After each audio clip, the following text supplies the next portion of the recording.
So, Veronica, take it away. Thanks, Jesse. So tens of millions of Americans continue to work from home. And I know that we're all wondering when we're going back, but perhaps we should be asking ourselves if we're going back. Gallup did a poll at the height of the work from home phenomena in May and found that over 70% of Americans are working from home. 70%. And while that number has declined, the number of employers that say they will continue to allow work from home in some shape or form is over 80%. And that's post-pandemic. So they're saying, yeah, we'll ride out the pandemic at home, but they're saying even beyond that, that they're going to continue to allow some kind of work from home. So based on that, I think that it's time that we take a look at a change perhaps in management style. Perhaps we need a change in methods of communication. And really, most importantly, perhaps we need to redefine productivity. And with that, I'll introduce my panelists. I'm really excited for who is joining me today. So first up, we have Jessica Espinosa. Jessica is with NFP and runs all of operations for the Mid-Atlantic region of the retirement division of NFP. Jessica, you've been with NFP for 14 years. Your area of expertise, or I should say one of your areas of expertise, is investments as a CFA charter holder. You've been recognized by NAPA as a top advisor, that happens to be a woman, as well as the, I call it Fabulous Under 40, but I think they have a different name for it. I think they call it ACEs. And you've received those recognitions for several years now. And I just feel like any award NAPA's going to give out, Jessica, you're gonna grab it. So first question, you agree with that statement? Absolutely. Thanks for having me, Veronica. And I've just given your accolades, but can I tell you what my biggest accomplishment is? It's stealing you away from the investment session this year. So thank you for letting me trick you onto the practice management portal, practice management session. It's nice, change of pace. You gotta flex all your muscles. Exactly. Next, we have Marie Marks. Marie Marks is with Sickage out of Indianapolis, Indiana. And Marie, Jesse just mentioned that I just celebrated my 20 years, but I understand that you've had a career of over 35 years in our industry. And what I find quite coincidental is that we both started as toddlers, mere toddlers. What a coincidence. That's right. Very young. And one of the many fun things about preparing for our session is that I learned so much about you. So you've been recognized by the mayor of Indianapolis for your work. Back in the day, you worked with President George Bush's office on his roundtable events. Of course, you've been recognized as a top advisor by NAPA as well. But I never knew because you're so humble. Thank you for joining me. Very sweet. Thank you for having me. Good. My pleasure. And Nicole Corning is with Buckman & Corning out of Scottsdale, Arizona, your managing partner. Before that, you spent a number of years in DC where you worked on 2 presidential campaigns. This year, you were named as chairperson for the ARA's Women in Retirement Council. You're a published author. You have a blog. You have a podcast. And I did check out your most recent podcast, by the way, which is titled Back to School. Now, Nicole, you and I both know that that's not the actual title. That's not the actual title at all. There's a little bit more. But I think for purposes of today, I'm just going to leave it there, if that's okay. That's perfectly fine. Thanks, Veronica. It is a fun listen, and I do recommend it. So I hope I've intrigued you all out there, at least to go searching for the title of that podcast, of that episode. And you appeared on the Katie Couric show. So gosh, Nicole, I didn't know you were best friends with Katie Couric. What's she like? She actually was amazing, and I wish I were best friends with her. She was really amazing. I'll tell you more about it. Okay, maybe a little bit later. And if all of that wasn't enough to be impressed with Nicole, you're also active in your nonprofit community. So thank you so much for joining me. Thank you. But I do want to start with you, Jessica, if that's okay. So take us back to the beginning of COVID. I remember when we all got together and had to strategize about moving people out of the office and to home. And certainly work from home is not foreign to any of us, not to you, not to me, not to any of us in our industry. Any of us that see prospects or clients or supervise them know that are very familiar with work from home. But the advisors do occasionally pop into the office, and now we're not just talking about them. We're also talking about moving everybody at home. People that run reports, people that answer phones. So we're everybody. So Jessica, what did you observe then about that? And talk about what needed to change in terms of management style. Absolutely. Well, it was certainly an abrupt change, right? It happened so quickly and it was such a massive shift across the entire business. So I think that was the biggest challenge. But as you mentioned, Veronica, we have been making this shift towards a flexibility where an employee can toggle between working from home or working in the office for many years, because that's just the nature of the working environment nowadays. So the good news is we had the technology in place. We had the systems and processes. We had workflow management that was, web-based.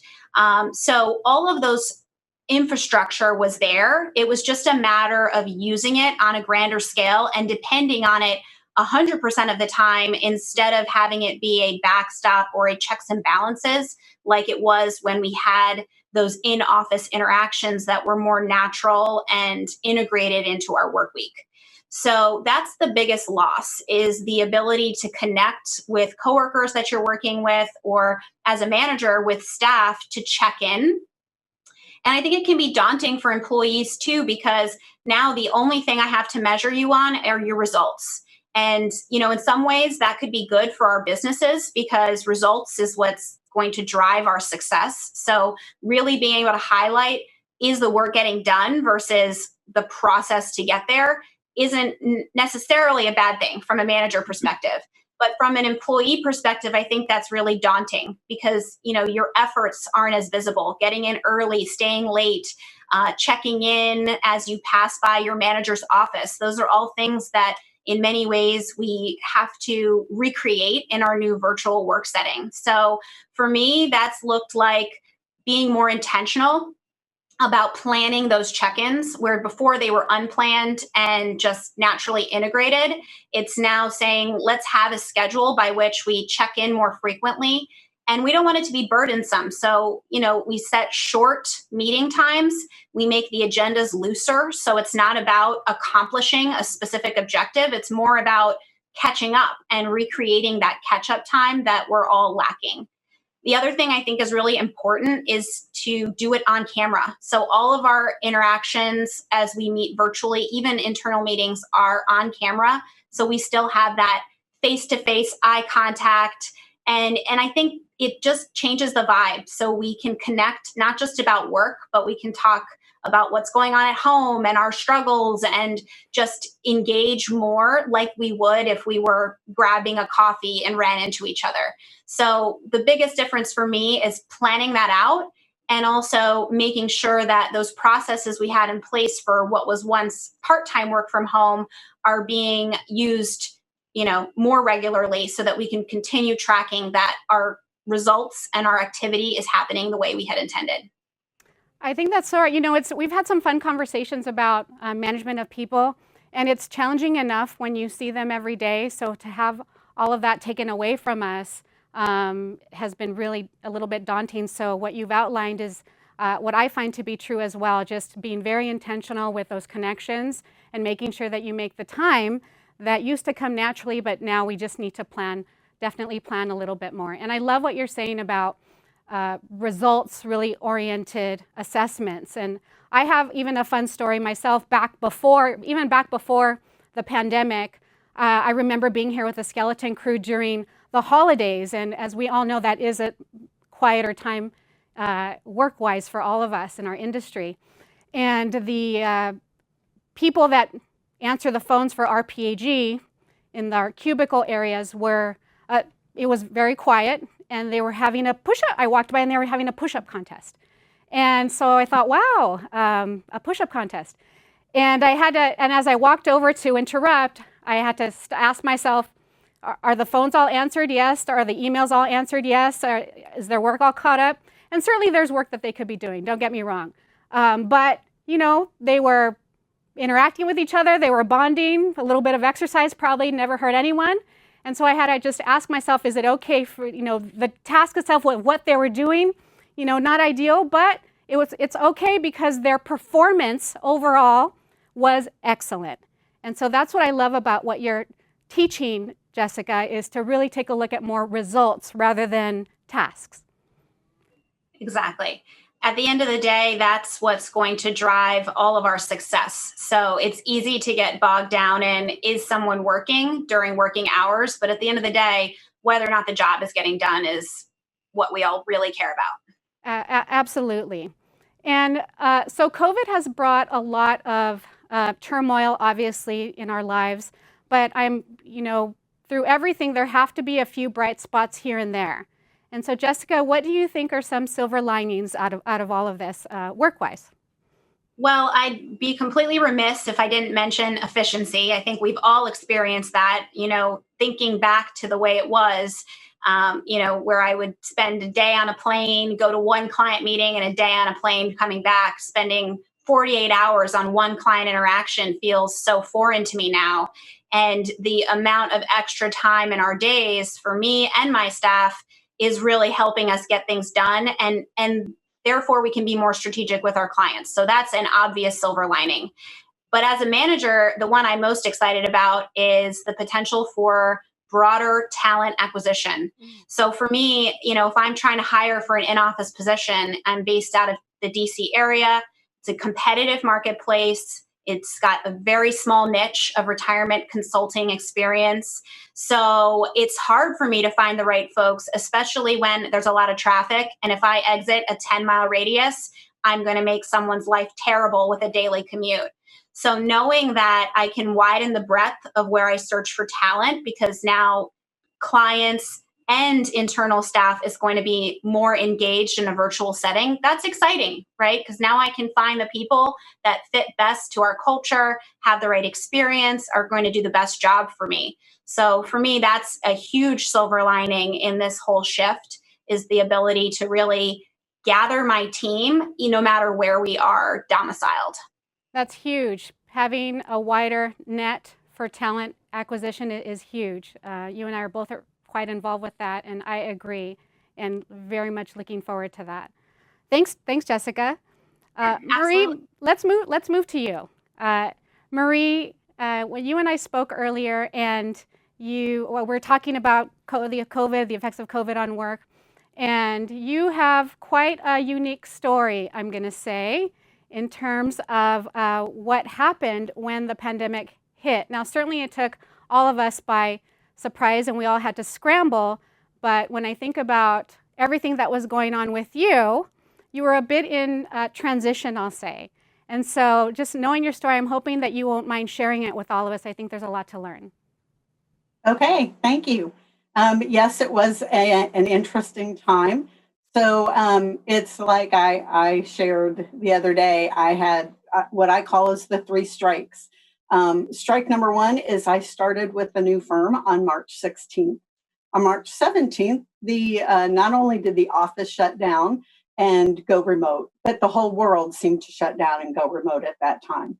So you can imagine the challenges that trying to learn a new firm, trying to learn the people, the resources, and having, you're in your house. You can't go down the hall and ask and learn who people are. A little bit of a challenge. Strike number 2 was the challenge of not being totally on target or on the same page as my clients.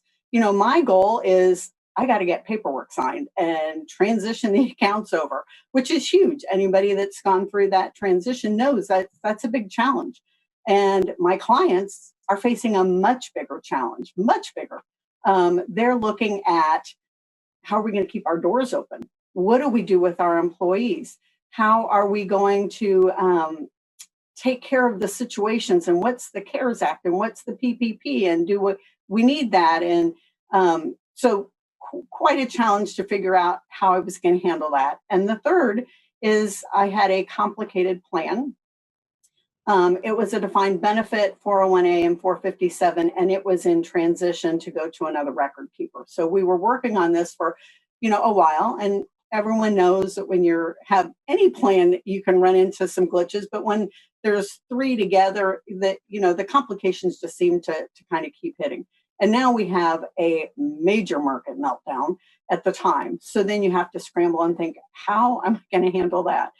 So usually when you have 3 strikes, what do you think? You think 3 strikes, you're out.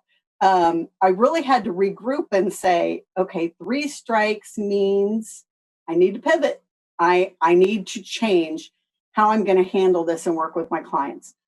Fortunately, the firm that I joined had all kind of resources available on the CARES Act and the PPP, including a chat feature on our home webpage so that they could talk to professionals of how it would affect their business and should they get that or should they not. I had RPAG and I had Joel Shapiro and his team and everyone sending out resources, and not just on the record keepers or the companies that we work with, but on the information. And then I had Kellen Foley, who's awesome. And Kellen, I had recently transferred an account target date to FlexPath. So immediately I could lean on him and say, Kellen, what is the difference? Did it do what it's supposed to do in this kind of market environment? And it did. So that made it exciting. I stepped back and I called my clients and I said, what are you facing? What fears do you have? What are you trying to do for the company? What can I help you do or get information for? So immediately by becoming a resource to them, I was able to kind of take a different tactic and kind of really find out what they needed. It's kind of like when we are faced with a challenge, when we just have somebody that can listen and maybe give us some different angles to look at it, it just helps calm the situation. And at the very end of the conversation, I could say, by the way, I'm sending some paperwork, you'll need to sign it to transfer to the new firm. And, but take your time. I know you have a lot. And every person would say, oh, get it to me right away. I'll sign it as soon as I get it. It actually went smoother like that than I would say it normally does.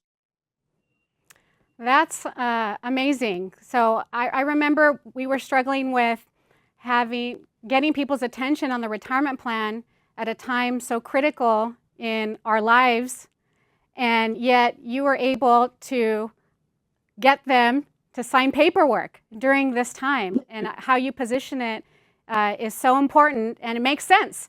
And it also makes sense how your relationships are so strong when you position them like that. Your just approach is one of caring and service oriented, and so I'm sure that that's why your relationships are so strong. And because of that, I would love for you to talk a little bit more about your approach to client relationships. You've given us already a little bit, but I think that it's a lot more than just obviously talking about their retirement plan needs. Will you share that, please? Absolutely. So it is every client I work with, I think of myself as an extension of their firm. I'm almost like an employee, a top. I think of it like a top executive in their firm. So when I go in and meet, we'll talk about the retirement plan. I mean, of course, because that's what we're doing. But there's so many other challenges and things that they face that I try to help assist them on looking at. What's the scenario? What do you need help with? What kind of things are you trying to achieve? I'll usually tell them I'm like the quarterback. You've got all your coaches and all your linemen and everybody that's trying to help make your team work the best. But the quarterback's the person looking down the field going, where can I find somebody that can help you? What can I do to assist you? It's, I kind of think of it like if I were to ask you, hey, you're going to have your roof done. Who are you going to have? Well, most of you right now would say, I don't need to have my roof done. I wouldn't know who to talk to. But if you were in a recent storm and you had hail damage and you needed a new roof, you would be scrambling, trying to find that resource, that person. How am I going to find the right person to come in and fix this need? Well, with the strategic people that we work with, I can come out and say, here's who you can work with. Here's some ideas. This is maybe the right person to talk to. Nick the other day said something in a meeting, Nick Della Vedova, in the breakout section, 6 characteristics of sticky situations. He said, the advisor that wins most of the time solves one problem. And I thought, oh, wow, that's kind of what I try to do. Once I go in there, I try to look at what's that next one problem that they have that I can help them with and get this moved in a further direction.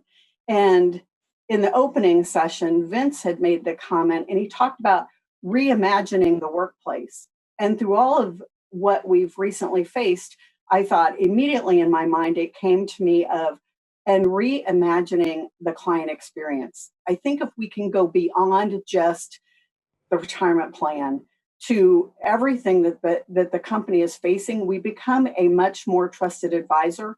And I think that's why when I called, clients picked up the phone. A lot of times in a scenario like we were facing, they think, oh, you do the retirement plans. I don't have time for this. That's not at the top of my thing right now, my radar. I've got to look at something else. I'm not going to take that call.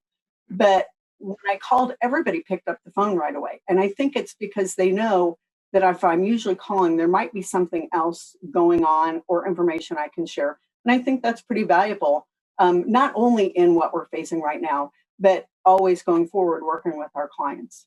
Absolutely. And what you say to me is so reminiscent of what Cameron Jones taught us yesterday in the sales session, is to be a helper. Even if it doesn't benefit you directly, that's how you're going to be connected to your clients. And it's so obvious why you have such strong relationships with them. So thank you for sharing that. It's a very holistic approach. Nicole, let's switch to you for a second. So similar to Marie, you were in a bit of transition as well, I'll say, and yes, you have a close team. You're a close-knit group. So yes. Will you please share with us what are some of your strategies for keeping yourself and your team connected from this work-at-home arrangement? Absolutely. And thanks for having me on the panel, Veronica. And Marie, I feel your pain. I was cringing listening to your story because my partner and I opened our own firm in November of 2019. So we were 5 months into a brand new practice, and payroll and responsibility for rent, and we were very bottom line focused, as you are when you open a brand new business. And being in Arizona, our numbers were so low that we just thought we were so focused on the new business, we weren't really thinking about, oh, we're going to be quarantined, until I had a conversation with one of my very good friends who's also an advisor out of LA. And she said, honey, the state's shutting down. Like, we're shutting down here. We're shut down now in California. You're just a matter of days. So I panic texted my business partner and at 10 o'clock at night and said, we're going to shut down. We are not ready for this. I don't know how we're going to handle it. His wife's like, honey, who's texting you at 10 o'clock? He's like, oh, it's just Nicole. She's like, ah. So my initial thought was utter panic. I am Gen X, solidly Gen X. We had 5 girls in our college apartment and 1 computer. My first job, we had that waxy paper from the fax machine, and you had to copy it or the print would disappear. Like that, my experience in the workforce was you go to work, you work long hours, you get in early, you stay late. And I really hadn't fully embraced at all this concept of work from home and working remotely. So, but really after that initial night, I walked into the office the next day and realized, as a business owner and as a practice leader, everyone in my office, I'm looking at them and we are very close, and I'm thinking, I have to keep them safe, right? So for me, it was a mind shift away from bottom line to how do I keep my employees safe?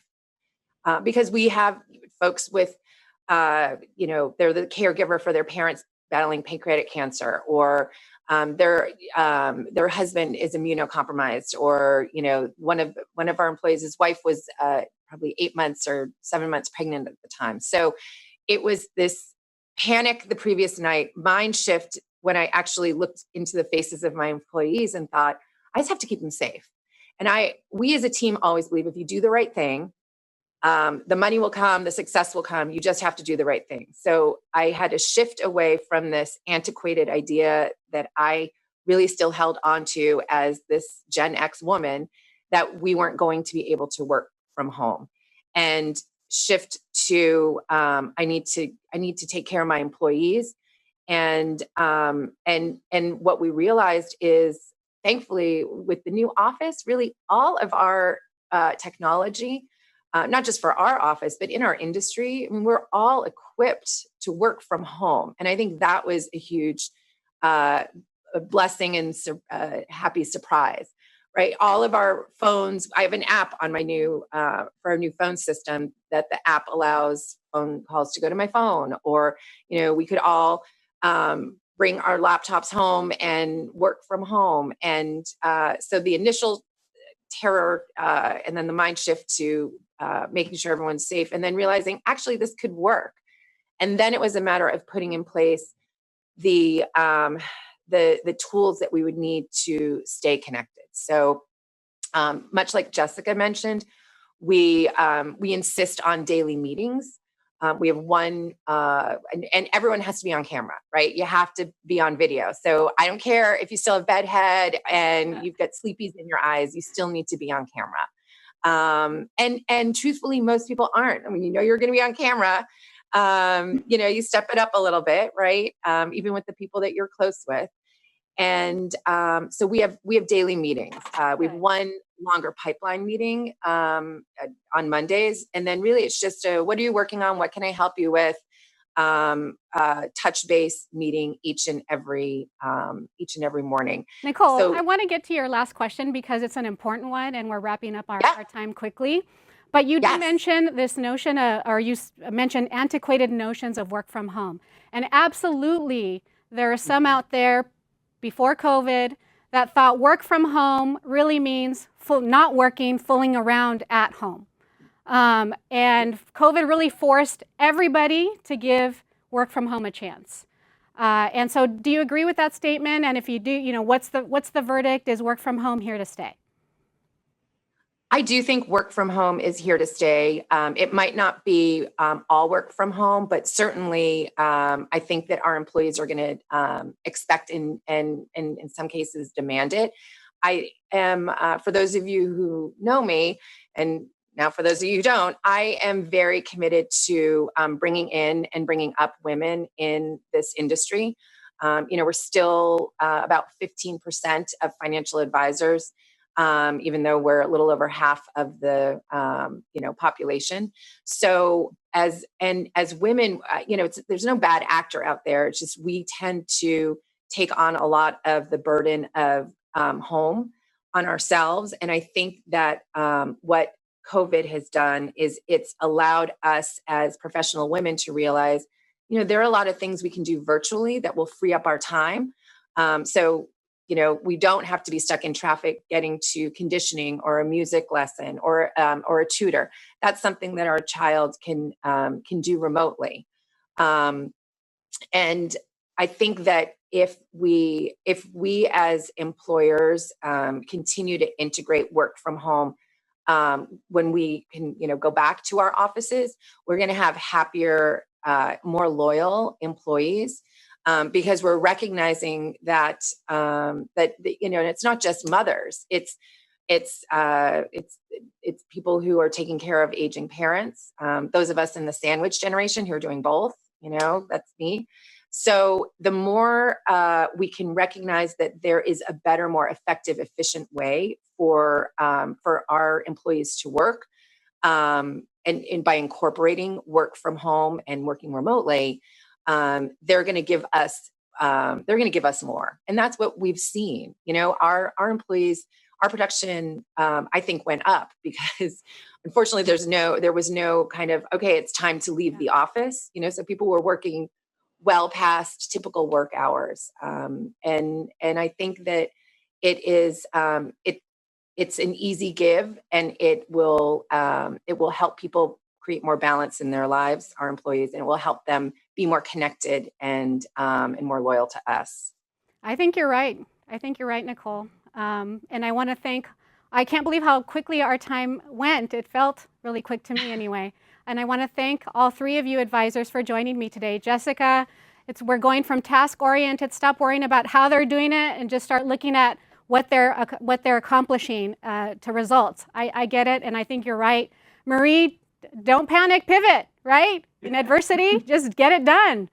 And Nicole, honestly, I think that your takeaway probably is the most important because it really envelops all of what we've talked about, which is to not worry about the bottom line, worry about your employees, put them first, and that will pay back in spades. That life flexibility is going to make them happier, healthier, more loyal, and better performers. So thank you all so much for joining me today, and thank you all out there. Back to you, Jesse.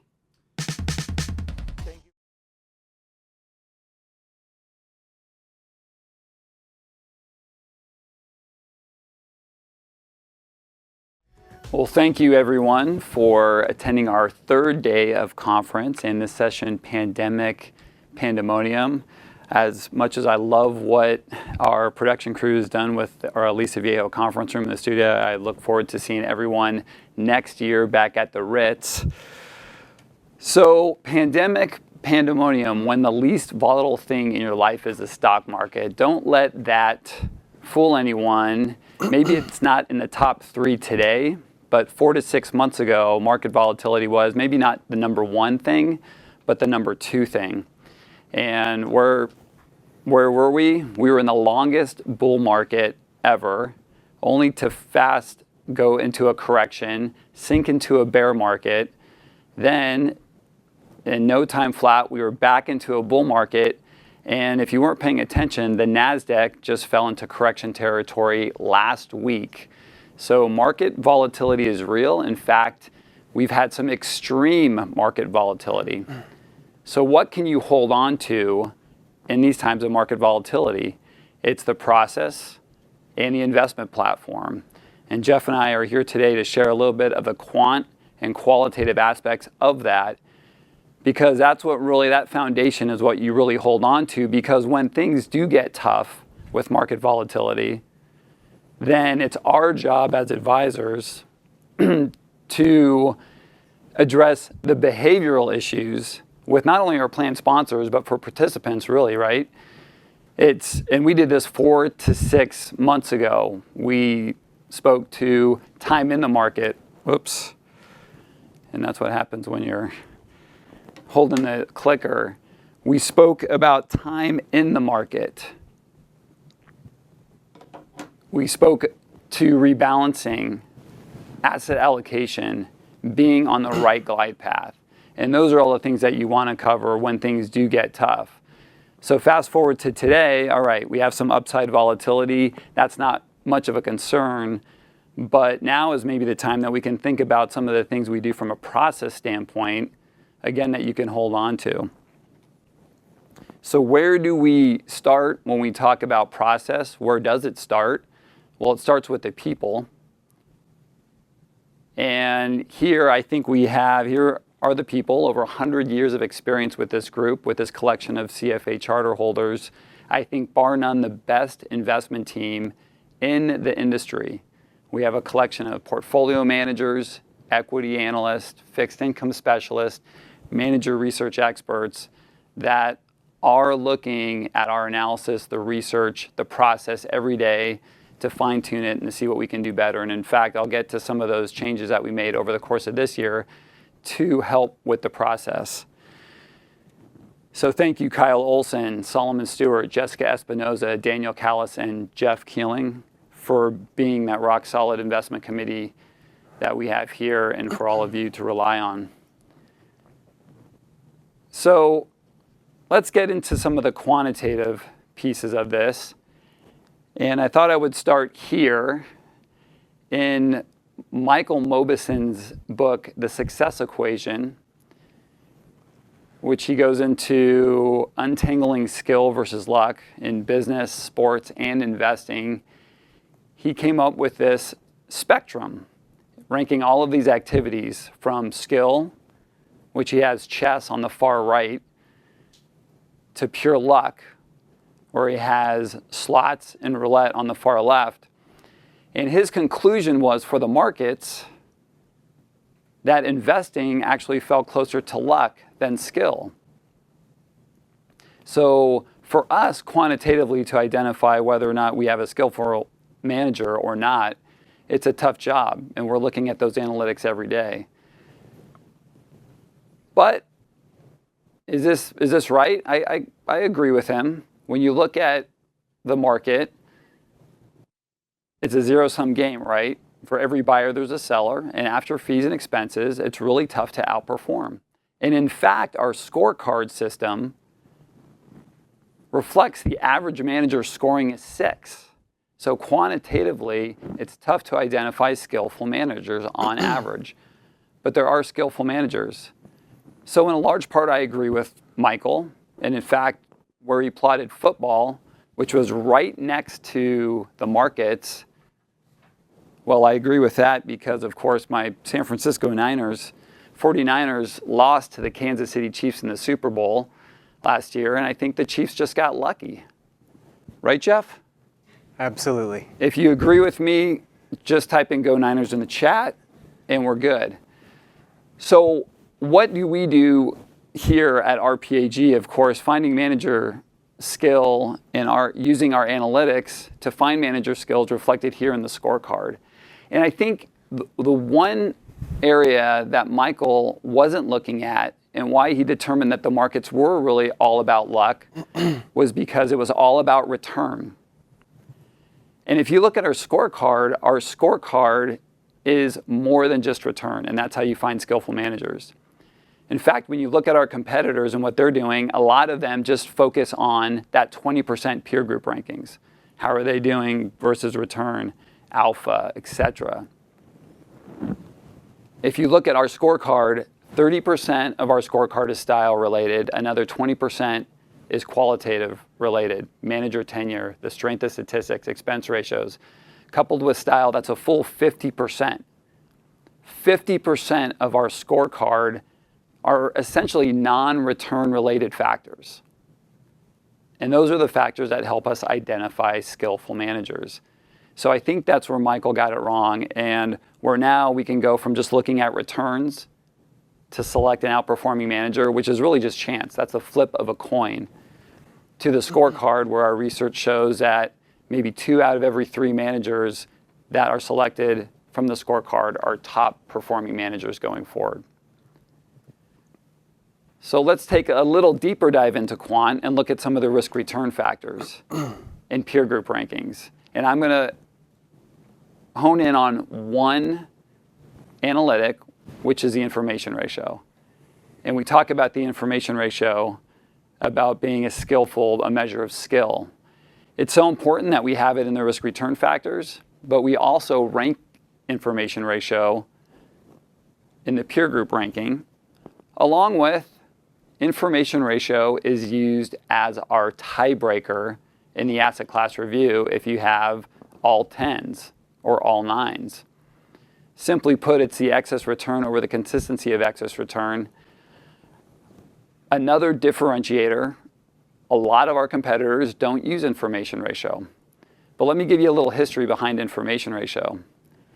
In their book, Active Portfolio Management in 1999, Richard Grenold and Ron Kahn equated the information ratio and approximated the information ratio to the fundamental law of active management. And so this was really unique at the time, right? It was like Einstein for scientists developing the theory of relativity. Wow, for us investment geeks, wow, the information ratio is related to the fundamental theory of active management. And so Richard Grenold and Ron Kahn went on to say that information ratio has and the fundamental law have 2 attributes. And one of those attributes is skill. So there we go. The other attribute is breadth. So skill, of course, reflects the quality of the investment decision. Breadth represents the number of investment bets or investment decisions being made in the portfolio. So this is our calculation of information ratio based off of a fund manager. Richard and Grenold equated it to information ratio equals skill times the square root of breadth. So if you have a tactical asset allocation manager, for instance, and here's where we're getting deep into the quant, making 4 decisions a year, overweight stocks, underweight bonds, overweight large cap, underweight small cap. Well, they're making 4 decisions, so the square root of 4 is 2. They would need to get a good information ratio, which we feel a very good information ratio of maybe 0.5, they would need a skill level of 0.25 times the square root of 4 equals 0.5. So that's a great information ratio. For stock managers, though, on the other hand, for them to get an information ratio of 0.5, say they're making 400 investment decisions to buy and sell stocks, overweight, underweight. For those folks making 400 decisions, the square root of 400 times, they only need 0.025 of skill to get that same 0.5 information ratio. So that can help give you a little insight into our process, why we're looking at consistency, why we're not big fans of tactical asset allocation, because market timing, it's tough, for instance, to have your, how can you justify one Harvard MBA in a tactical asset allocation portfolio having 10 times the amount of skill as the other Harvard MBA in a stock portfolio? It's extremely tough. Maybe they're thereby saying maybe a strategic glide path is perhaps better than a more tactical one. So a little insight into our process, what makes us different, and really honing in on the metrics of skill in our process, which Jeff is going to, putting it all together, Jeff is going to give us an idea of the qualitative factors we look at after using the scorecard, which we really consider our X-ray. But the scorecard is a living and breathing thing, and we're always looking at how we can improve upon it and make it better. And over the course of the year, we had some updates and some changes to it, which we did come out and release. And in fact, we will run through some of these changes right now. When we can, we're going to update some of the benchmarks in these asset class reports where we can find better benchmarks. We also updated some international equity asset class assignments where maybe sometimes the categories are so broad or Morningstar is far out in left field, where we're going to look to the manager to identify maybe what's the best asset class for that portfolio. We'll speak to the style maps in a bit. We look at our criteria often, and then we also added some new funds we'll get to in a bit. So we're always looking at ways underneath the hood to improve upon the scorecard and what we do there. And just taking a look here at the international style maps and what we did, you'll see that it was as simple as changing out a couple of benchmarks in our style map from SMID into small cap. And it makes huge results after our research in terms of doing this. And so these are some of the small tweaks that we make that make this process better. I think the most obvious one was the addition of the Morningstar CIT in separate account databases, where now with CITs becoming more important, certainly in our world, you're now able to generate fact sheets for these CITs and even for the separate accounts, which is great. Now, a lot of these CITs have $20, $30, $50 minimums. But remember, there's also the CITs that you can leverage through our partnership with Wilmington Trust and these top tier managers that you've heard about, where we've collectively negotiated very low fee pricing, leveraging our $400 billion in assets under advisement. In fact, some of that pricing is really you don't see with some of these mega plans that have these own funds. So that's some of the qualitative or quantitative pieces of our process and some of the updates that we made. And I'd like to turn it over to Jeff Keeling to speak to the qualitative aspects.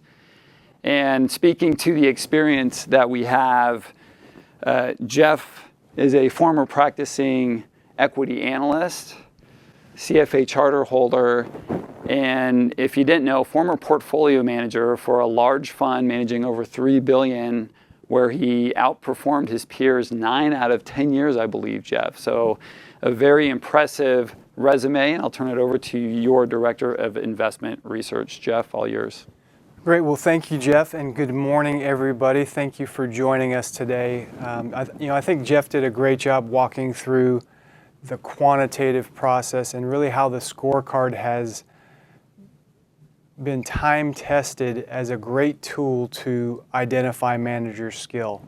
And so what I want to do today is spend some more time talking about the qualitative research that we do and the process that we follow to identify those best-in-class managers that we use for our collective, single manager collective trust.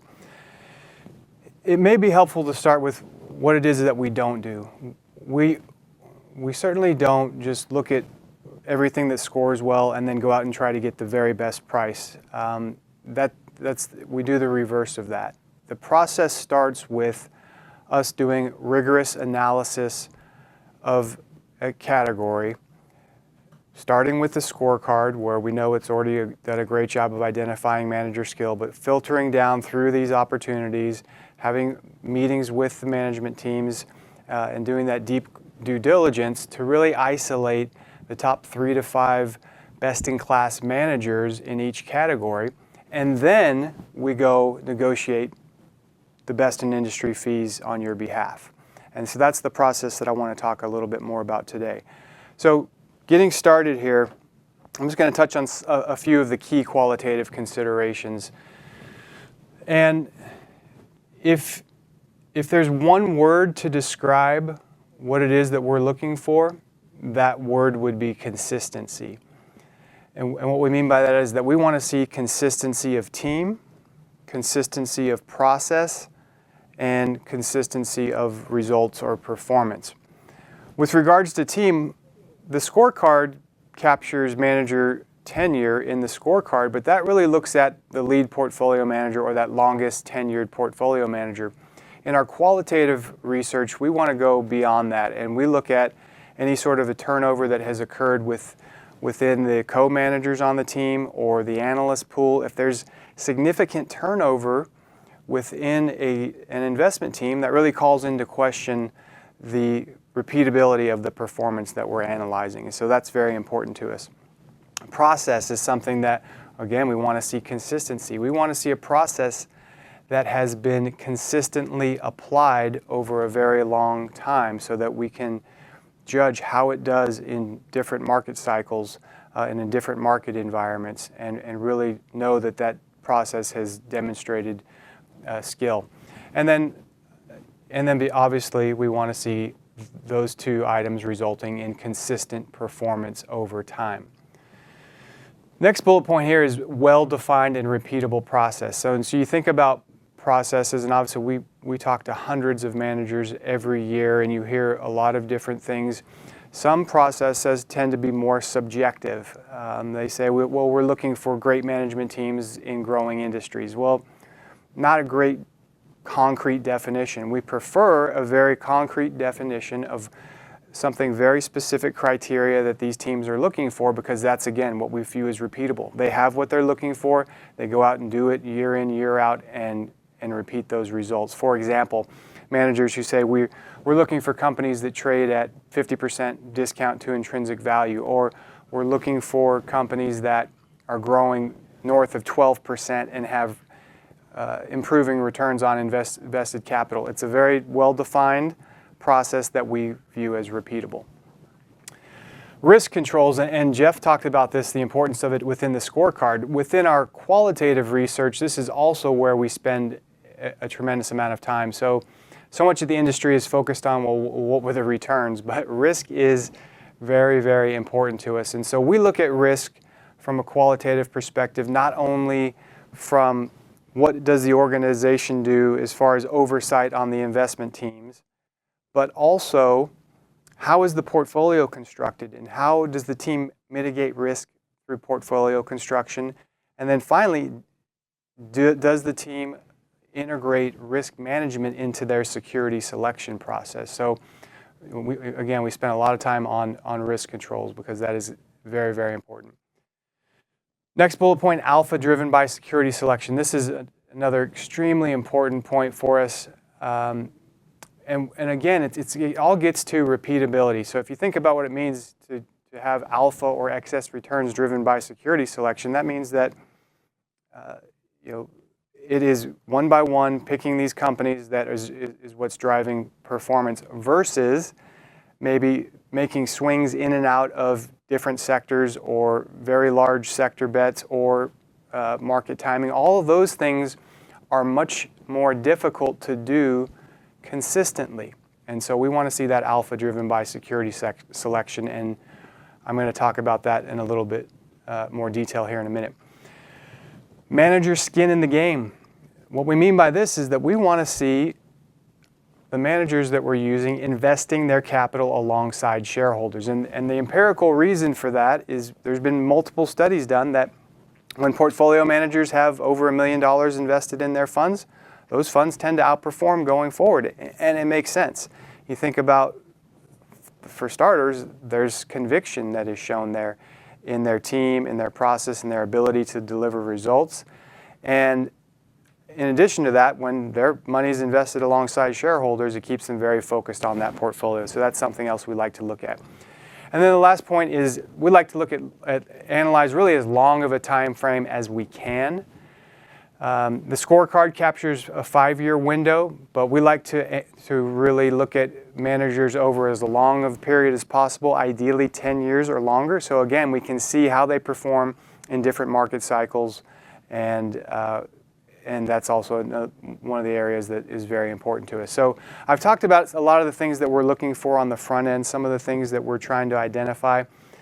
This is at the front end, the criteria we're looking for, but also with these single manager CITs, our investment committee continues to do ongoing due diligence to make sure that these reasons that we have invested with this manager remain intact.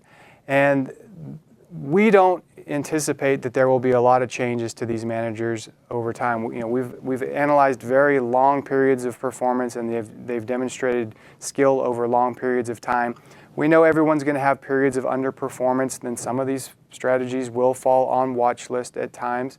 But we'll hold the line as long as we still have that consistent team, consistent process. We understand why they're underperforming in this environment, and so that's something that goes along with this. This is an extra layer of 338 protection where we continue to monitor all of these underlying investments. So let's go ahead and move on to the next slide and dig in a little bit more specifically to one of the points that we were talking about with alpha being driven by security selection. And the key role of an investment team is to identify opportunities that can outperform the market. And if you don't have that, obviously you're not going to be very successful. But beyond that, how you construct your portfolio is also very important for that end user, for what that ride is going to be like, how they mitigate risk again. And so this is a slide that comes straight out of the Putnam Large Cap Value CIT deck. It shows their stock selection process and some of the bullet points that they have on their slide. And I'm just going to go through a couple of them here because it really highlights some of the things that we were talking about on the prior page. And the first bullet point that they talk about is they want to build a portfolio with performance primarily driven by stock selection. Well, we just talked about that's something that is very important to us because, again, that's something that's repeatable. Well, how do you do that? The way you make sure that your performance is being driven by stock selection is to limit your sector bets, and they talk about that in the third bullet point. If you have very, very large sector bets, eventually your sector overweights or underweights are going to be what drives your performance rather than that bottom-up stock picking. And then on the bottom right, you'll see that they also call out a plus or minus 5% sector active weight. So they have some guard rails around their sector weights. They can still obviously overweight sectors where they're finding more opportunities and underweight sectors where they're not finding as many opportunities, but there are some guardrails in place that keeps that risk in check and keeps the tracking error more modest. So let's talk now about, well, what does this look like from a scorecard perspective and the asset class review. So this is straight out of the asset class report, and here it looks at risk and return or excess returns and tracking error. So a couple of things to point out here. One, this team has obviously generated excess returns, but they've also done so with a modest tracking error. At 2.4 tracking error over time is very modest number. And that's because of the way they construct their portfolio. So the other thing that you'll notice about this chart on the right is that each one of those dots are looking at excess returns or not. And the ones that are below the line are periods where they underperformed. And again, everybody's going to underperform at some point. But what you'll notice about those dots that are below the line is that these are small misses. So if you miss small because of the way that you construct your portfolio.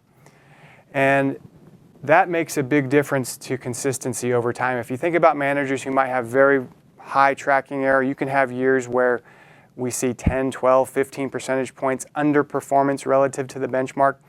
That completely derails your long-term performance and really makes it hard to deliver those consistent results that we're looking for. So when you think about this, this is the formula, literally the formula for how you generate a high information ratio, deliver excess returns, do so with a modest tracking error, and that results in a high information ratio. Information ratio of 0.85 is exceptional. Jeff just talked about the fact that 0.5 is very good, so this is an exceptional information ratio. It's a function of not only the ability to find those stocks that can outperform, but how they construct their portfolio.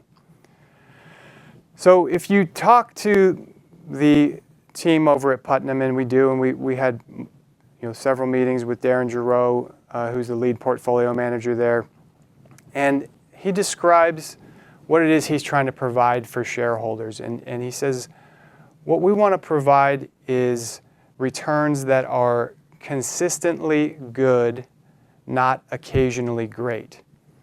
And that really resonates with us because that's really what we're looking for from all the managers that we're selecting for these single manager CITs. And I'm going to go to the next slide, and this is again another chart straight out of asset class reports with some of the different single manager CITs that we've launched. And one of the things that you'll notice, a theme, is that when you're looking at these long-term rolling numbers, 5-year windows, that the managers that we're using tend to be very consistent over these long periods of time. So again, each one of these squares is a 5-year rolling window. So you're going back and capturing 10 years of data, looking over that long term, how consistent have they been? And I'm going to just flip through and you'll see that across the board, here's Putnam large value, consistently top quartile. Most of the managers that we have selected have this criteria of being very consistent over these rolling 5-year windows. And just, you can look through these on your own time as you're looking at the different CITs. But again, that we put a big premium on that consistency. So as you can see from this chart, we've been very busy over the last few years going through all the different categories, finding those best-in-class asset managers, and negotiating really the best fees in the industry across the board for these strategies. But we're not done there. We've been very busy, but we have more planned. And so one of the things that we wanted to ask you, and there was a poll question, is that we want RPAG member input. And the question that was asked, the CITs that we have, and we've covered really the core asset classes, but what other asset classes are a priority to you? And so I'm going to go ahead now and see what the results are. And it's pretty balanced. There's a slight lead for emerging markets, but definitely interest really across the board in emerging markets, high yield REITs, and then other. So other, if there are asset classes or solutions that you feel that we can help you with your practice, if we can leverage our investment expertise and our collective scale to deliver solutions, let us know, reach out to us, and we're happy to look at that. So thanks for your feedback here. The good news is we're actually looking at all these different categories and their plan to launch solutions in these categories over the next year or so. So with that, I just want to wrap it up and really, when you think about these CITs, there is so much focus on, well, the cost is so low, and yes, it is. But what's, to me, more important is the quality of manager that we're able to access at these prices. And so, again, the process that we use is very robust, starting with that time-tested scorecard to identify manager skill, using the collective knowledge of all of our investment committee to go out and do deep qualitative due diligence, and really find those best-in-class asset managers that are going to deliver those consistently good results over time. And they just happen to also come at the lowest cost in the industry. So with that, I want to say thank you so much for your time today, and make it a great day.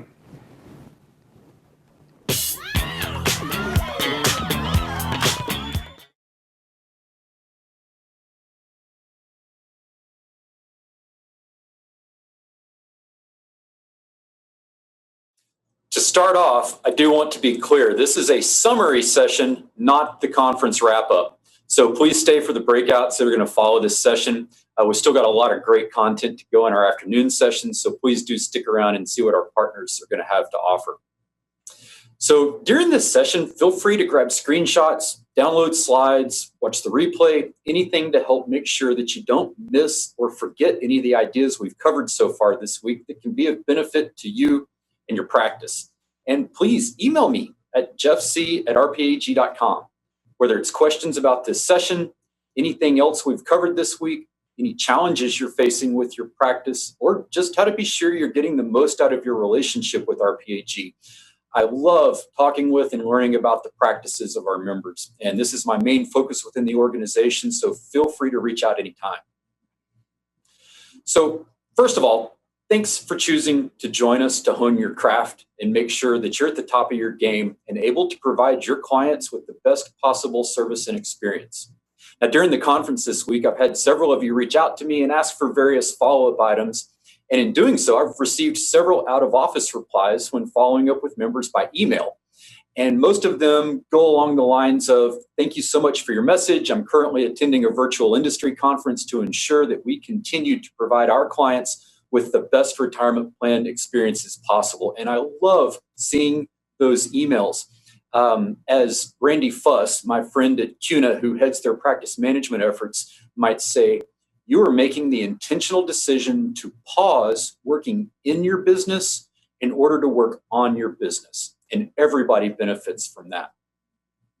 So we've all heard commercials that start off with an announcer saying, well, if you're like me. So I thought we'd play a little game of if you're like me regarding your to-do list for the past 3 days. So Monday's to-do list started off, tune into RPAG Reimagine, hear updates on where the industry is headed, learn what's new and exciting is coming from RPAG, receive great business building ideas from industry partners, and take lots of good notes on how I can improve our practice's service model, service level, revenue, and profitability. Check. And then spend the afternoon trying to catch up from the morning. Check. All right, let's see what Tuesday looked like. Tune into RPAG Reimagine, hear ERISA updates, learn the latest on how the Custom Solutions team is helping RPAG members, get ideas on keeping the pipeline full during a global pandemic, receive great business building ideas from industry partners, and take lots of good notes on how I can improve our practice's service model, service level, revenue, and profitability. Whew, check. Starting to feel a pattern coming here. How about Wednesday, today? Tune into RPAG Reimagine, hear my RPAG peers' perspectives on practice management, receive an update on investments, learn great business building ideas from industry partners, and take lots of good notes on how I can improve our practice's service model, service level, revenue, and profitability. Welcome to Groundhog Day. Check. And then spend the afternoon wondering, how in the world am I ever going to catch up? So that'll be a little later today. So let's move on to the rest of the week. Thursday and Friday. All right, we're back at it. We're going to catch up and follow up, right? Well, the catch up has to happen. And by the time that happens, if it ever even really does, we're tired, we're really ready for a quarantini, and we can always follow up later, we tell ourselves. So it winds up getting bumped, and sometimes never happens, right? Wrong. So when are we going to get a good plan for our follow-up items? Right now. Now, as I was planning on how to put this summary together, I was working at the house and went to the kitchen to get a cup of coffee as my youngest daughter was finishing up watching Frozen 2 for what has to be the millionth time. I noticed the credits were running, but she was still sitting there watching. So I asked a silly question. Why are you still watching? And was immediately shushed. Wait, Daddy, there's more, came her reply. Now, once the more played, I realized that Olaf was doing for the other snowmen what I was being tasked to do today. He was trying to summarize the entire movie in just a few moments. So I thought it'd be fun to play the clip before we get going. Now, my favorite part of this is at the very end, which I think is a great commentary and what is going to be the end of the story for our industry and our country when we come out of the COVID situation on the other side. So let's go ahead and play that clip.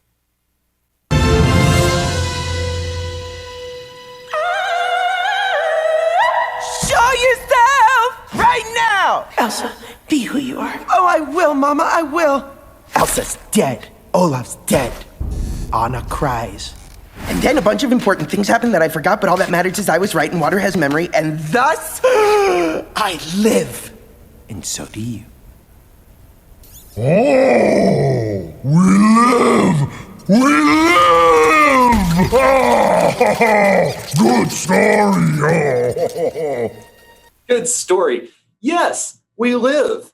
As a country, as an industry, as individual practices, we live. So keep up the fight, keep innovating, and keep serving the socks off of your clients.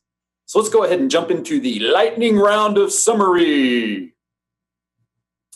So Vince started us off, and if you ask just about anybody who knows me, I think they might tell you that I'm pretty much an eternal optimist by nature. So I loved Vince's message of encouragement and hope. Vince pointed out that throughout our country's history, we've been at our best when our best is what was needed. Together we survive and we thrive.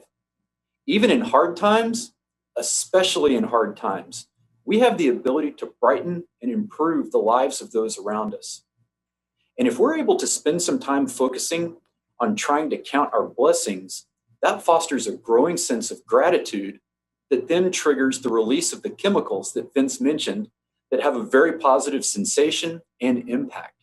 And that tends to make our happiness contagious to those around us. And people like being around people who make them feel good. It's good for relationships and it's good for business. Now, Nick emphasized that we at RPAG never stop innovating or looking for ways to improve what can be made better. Now, this is the best time to bring new options and solutions to help meet your clients' broader needs. Our analysis of our RPAG members continually shows that the firms that are using the most of our broad array of resources are the ones growing the fastest. It's in the numbers and it's irrefutable. So I'm going to say it again. The members who use the most of our broad array of resources are always the firms that are growing the fastest. Now, on single manager CITs, we've gone from covering 4 style boxes in 2018 to 13 boxes in 2020, and we have 6 more in the works that are coming soon. Nick let us know that not only will our custom solutions team do a review of your book of business and your client's planned holdings, but they'll also wash your car and clean your barbecue grill. One of my contacts just said that they currently have additional families staying with them in a la bed and breakfast type scenario. So her grill needs some aggressive cleaning. So Maddie G, heads up, I've got you booked on a plane to Kentucky tomorrow morning. Now, regarding WellSense, If your firm's business model includes working with participants or has a wealth management component, this product is an absolute home run, and it's worth you taking a look at it to learn more. Regarding plan fees, we all know that the quality of underlying data is the key to any benchmarking service. And this benchmarking service uses your peer data from RPAG and NFP. And early next year, we're going to have an expansion that will allow you to benchmark your fees in addition to the other service components. Now, Jesse reviewed some of our exciting coming soon research and development work. He talked about viewing your practice through the lens of time required, billable hours, and the ability to gain little and big bits of efficiencies throughout the RPAG universe of resources. Now, if you haven't ever sat down and really taken the time to analyze what your billable hours are, your billable hourly rate versus what it should be, please reach out to me for a conversation. You have got to know your numbers, because if you don't, and you've probably heard me say this before, you're not really a business owner. You're likely the most overworked, underpaid, and stressed out employee on your staff. That doesn't help anybody. And again, plan fees and advisor comp combo is coming in 2021, and we're working on a customized solution for Larkspur Pro that should offer some significant efficiency gains on the prospecting front, along with continually improving client services workflow. Now, WellSense is an end-to-end solution that keeps you as the advisor the linchpin of the solution and the client relationship. We've experienced and consistently seeing among others anywhere from a 25% to a 50% bump in per client revenue when leveraging WellSense and talking about it in every discussion with prospects and existing clients. They all should know about what you can do for their employees and the company. And here are some of the descriptions and statements that I got from Jamie and Jeff about WellSense. Extreme value add, great way to get back time, build relationships with a larger number of stakeholders, allows you to speak to everyone. And finally, it offers a way to do business with a client and get revenue even if the current plan advisor is untouchable for whatever reason. Now, the biggest takeaway from Joel, Tom, and John was that there's been an incredible amount of direction offered by the government this year. Too much for them to cover in 30 minutes, in fact. In addition to you being able to review their session replay, there are an additional 4 modules covering 2.5 hours of discussion that they've recorded. It covers all of those developments in detail. And those recordings are already loaded to our conference site here under the Resources tab. Also, Joel touched us up with a great word that was new to, at least to me, pecuniary. Pecuniary. During the session, James Hurst did us the favor of posting the pronunciation and definition in the chat for everybody. Pecuniary means relating to or consisting of money. And as another person in the chat posted, if you can use that 5 times in one day, you get to own that word. Now, on a lot of what was discussed, the election and the subsequent lawsuits are going to provide ultimate clarity on the fate of what those changes, how they look. And I want to give a side promotion for NAPA, the National Association of Plan Advisors. It's one of the organizations under the ARA, the American Retirement Association. So join NAPA, get involved. They're the only organized voice of you, the plan advisor in Washington, D.C., and they're battling a lot of other interest groups that are much more well-funded.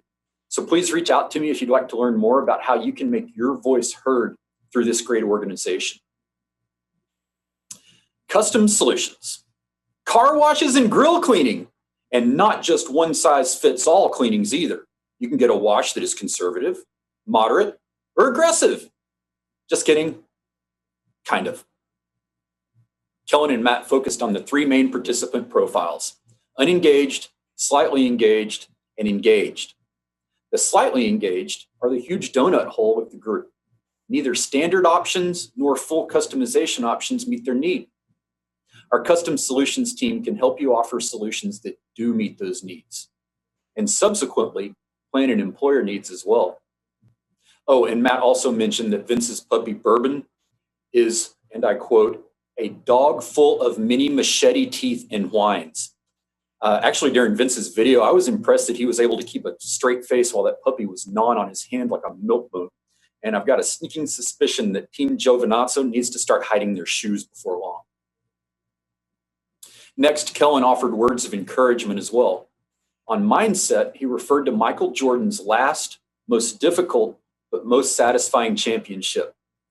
Use your mental strength to make this year your masterpiece. Mold your services around employer priorities. Connect those within your network with others in your network who can help them out. Act as a consultant and a people connector. Now, regarding measure, people solve big problems, not small ones. It's a central component of red flag.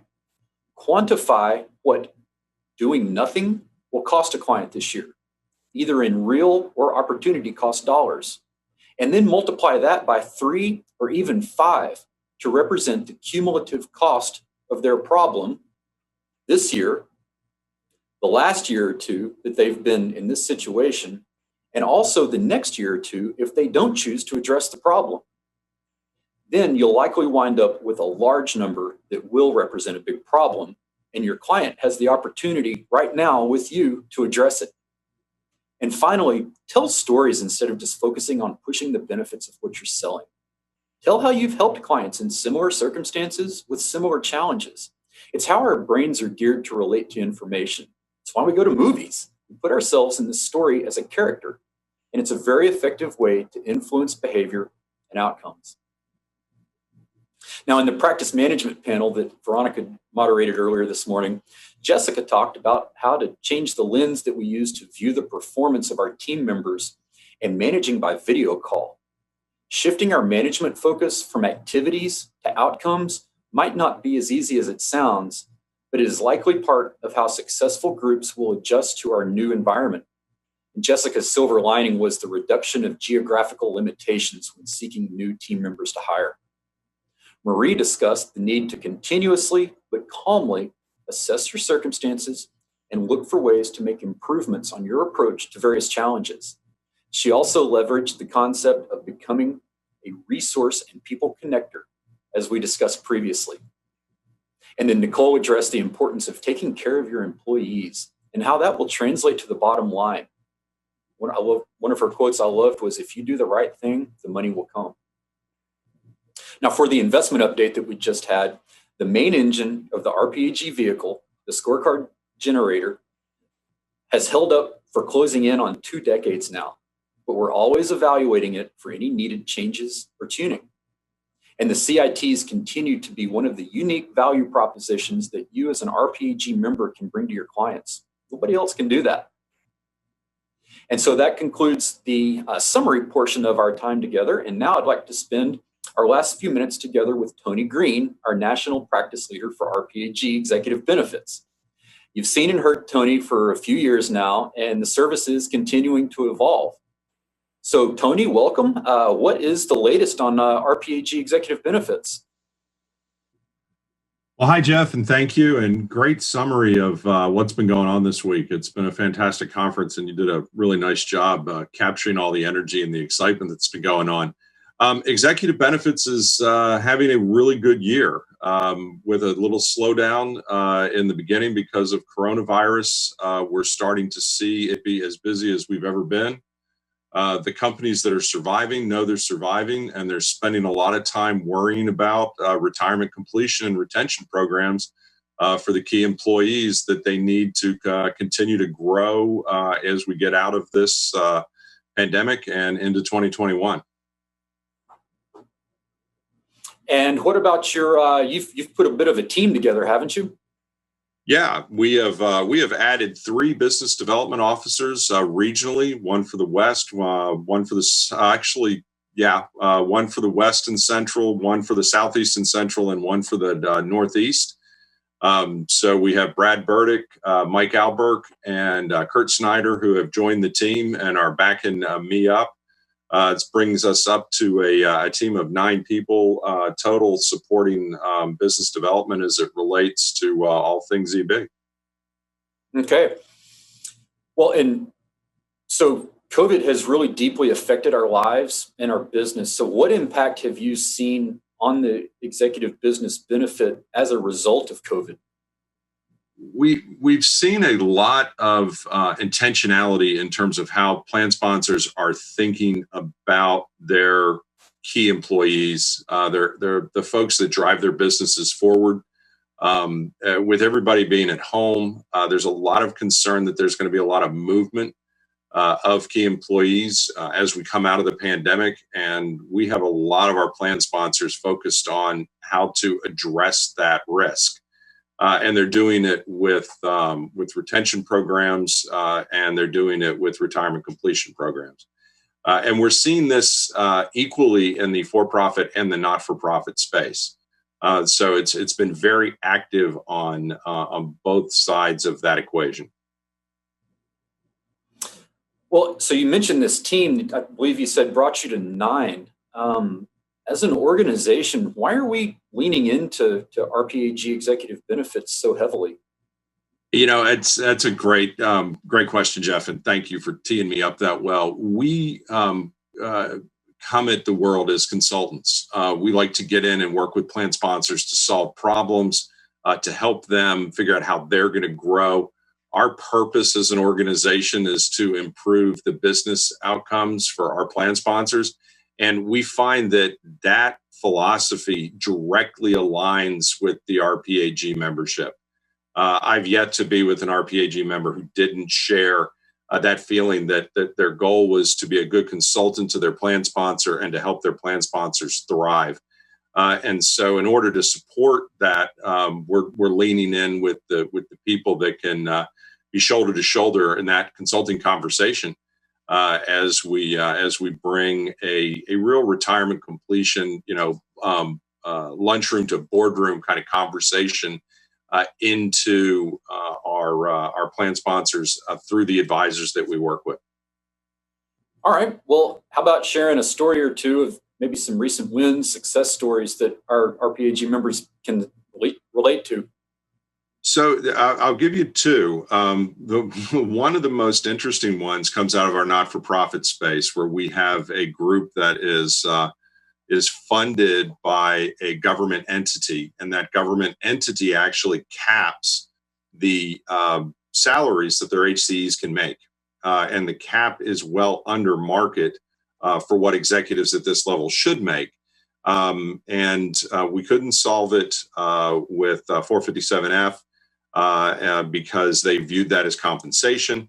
And so we ended up through a good, healthy conversation from a consulting perspective, arriving at a strategy that involves loan regime split dollar, which is an interesting thing that's happening primarily in the not-for-profit world. The biggest case everybody's heard of is this is how Jim Harbaugh gets paid, and now the coach at Clemson as well is getting paid this way. But it's a great solution to a thorny problem. We're also seeing it in a lot of credit unions, but we were able to help an organization retain their key people and get them successfully retired. And there was literally no other option. In the absence of this, they were going to lose people, have capped people's salaries, have a hard time recruiting. It was just going to be a very difficult time for this organization in the absence. That's on our not-for-profit side. On the for-profit side, one of the more interesting ones we've worked on recently is a company that's in the food business. They're manufacturers of cheeses and meats. They're growing like crazy. They are at about 130+% capacity in their factories. They're going into an acquisition mode, and it's hard for them to find good managers. And when they find them, they want to keep them. And they're looking to, it's a family-owned business that's looking to really align the efforts of their management folks with the goals and objectives of the company. And again, we're doing that with a combination of a retirement completion program and a retention program. And it's just very exciting because we're in there helping them plan for their next 3 to 5 years of growth. And they understand that that's about people and getting them and keeping them. And it's just a tremendously fun consulting conversation to be having at this time. Wonderful, man. A meat and cheese place. Let me know if you ever need a wingman to go visit that company. I can't wait until we get back out on the road. I've already told them that I'm coming for a tour and I expect a lot of samples. So the past several weeks, we've been developing a number of RPAG executive benefit resources, specifically for our members. So talk to us a little bit about what we've got right now that folks can take a look at, and what would next steps look like if someone wants to learn a little bit more, explore their options, look at their book of business. Sure. So Jeff, as you know, we've been working with our business development team to create some branded materials that RPAG members can use to get up to speed themselves on what we do in executive benefits in terms of retirement completion, retention, and benefits equalization. And also use with plan sponsors when they're out having those conversations. And then you and I, as you know, have been working on a series of short videos that really go through how to start the conversation, what to listen for, each of the three subject areas that we just talked about: retirement completion, retention, and benefits equalization.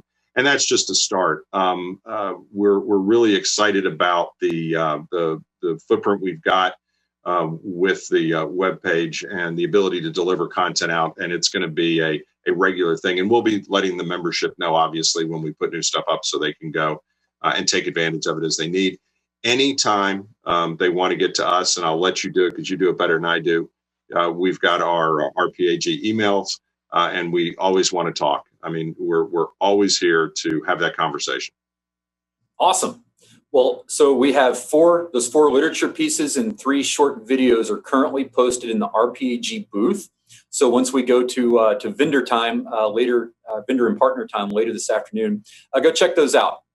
And then, as you mentioned, folks are welcome to reach out to us. I can be reached at jeffc@rpag and at rpag.com, and Tony can be reached at tonyg@rpag.com.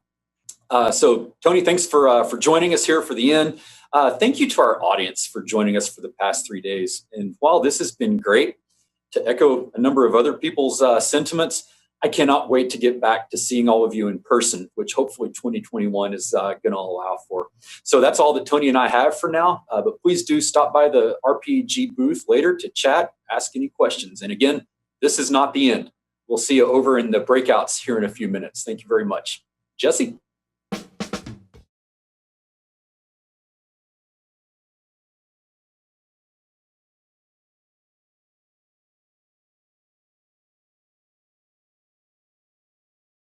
So we're delighted to bring a very important topic, not just to Lord Abbett, but I think to the industry and society in general. And that is our commitment and evolution of creating an identity as a global corporate citizen. Lord Abbett was founded in 1929, and since our founding over 90 years ago, we've committed to our fierce independence as a private partnership and our unwavering commitment to active management. Over the course of the last 3 or 4 years, however, we've really started to cultivate an authentic identity as a global corporate citizen, which we're going to talk about today. You'll probably hear the term authentic several times throughout the course of this session. And that's because when Doug Sick took over as our managing partner about 2.5 years ago, he wanted to establish a framework of a principles-based culture that enabled a diverse, socially aware organization that was actively involved in our local community. So when we say authentic, what we mean is we're not trying to check boxes. We want to make an impact in our community and environment and making all of our employees proud to work for an organization that is more than just an asset manager. So with that, I'm delighted to introduce the 2 guests for this session. First, Annika Lombardi is a lead portfolio manager on our climate-focused bond fund. She also takes a very active role in our ESG initiative at Lord Abbett, as well as James White, who's our head of diversity and inclusion. Both James and Annika have been instrumental in our strides that we've made organizationally to have an impact on our community and society as a whole.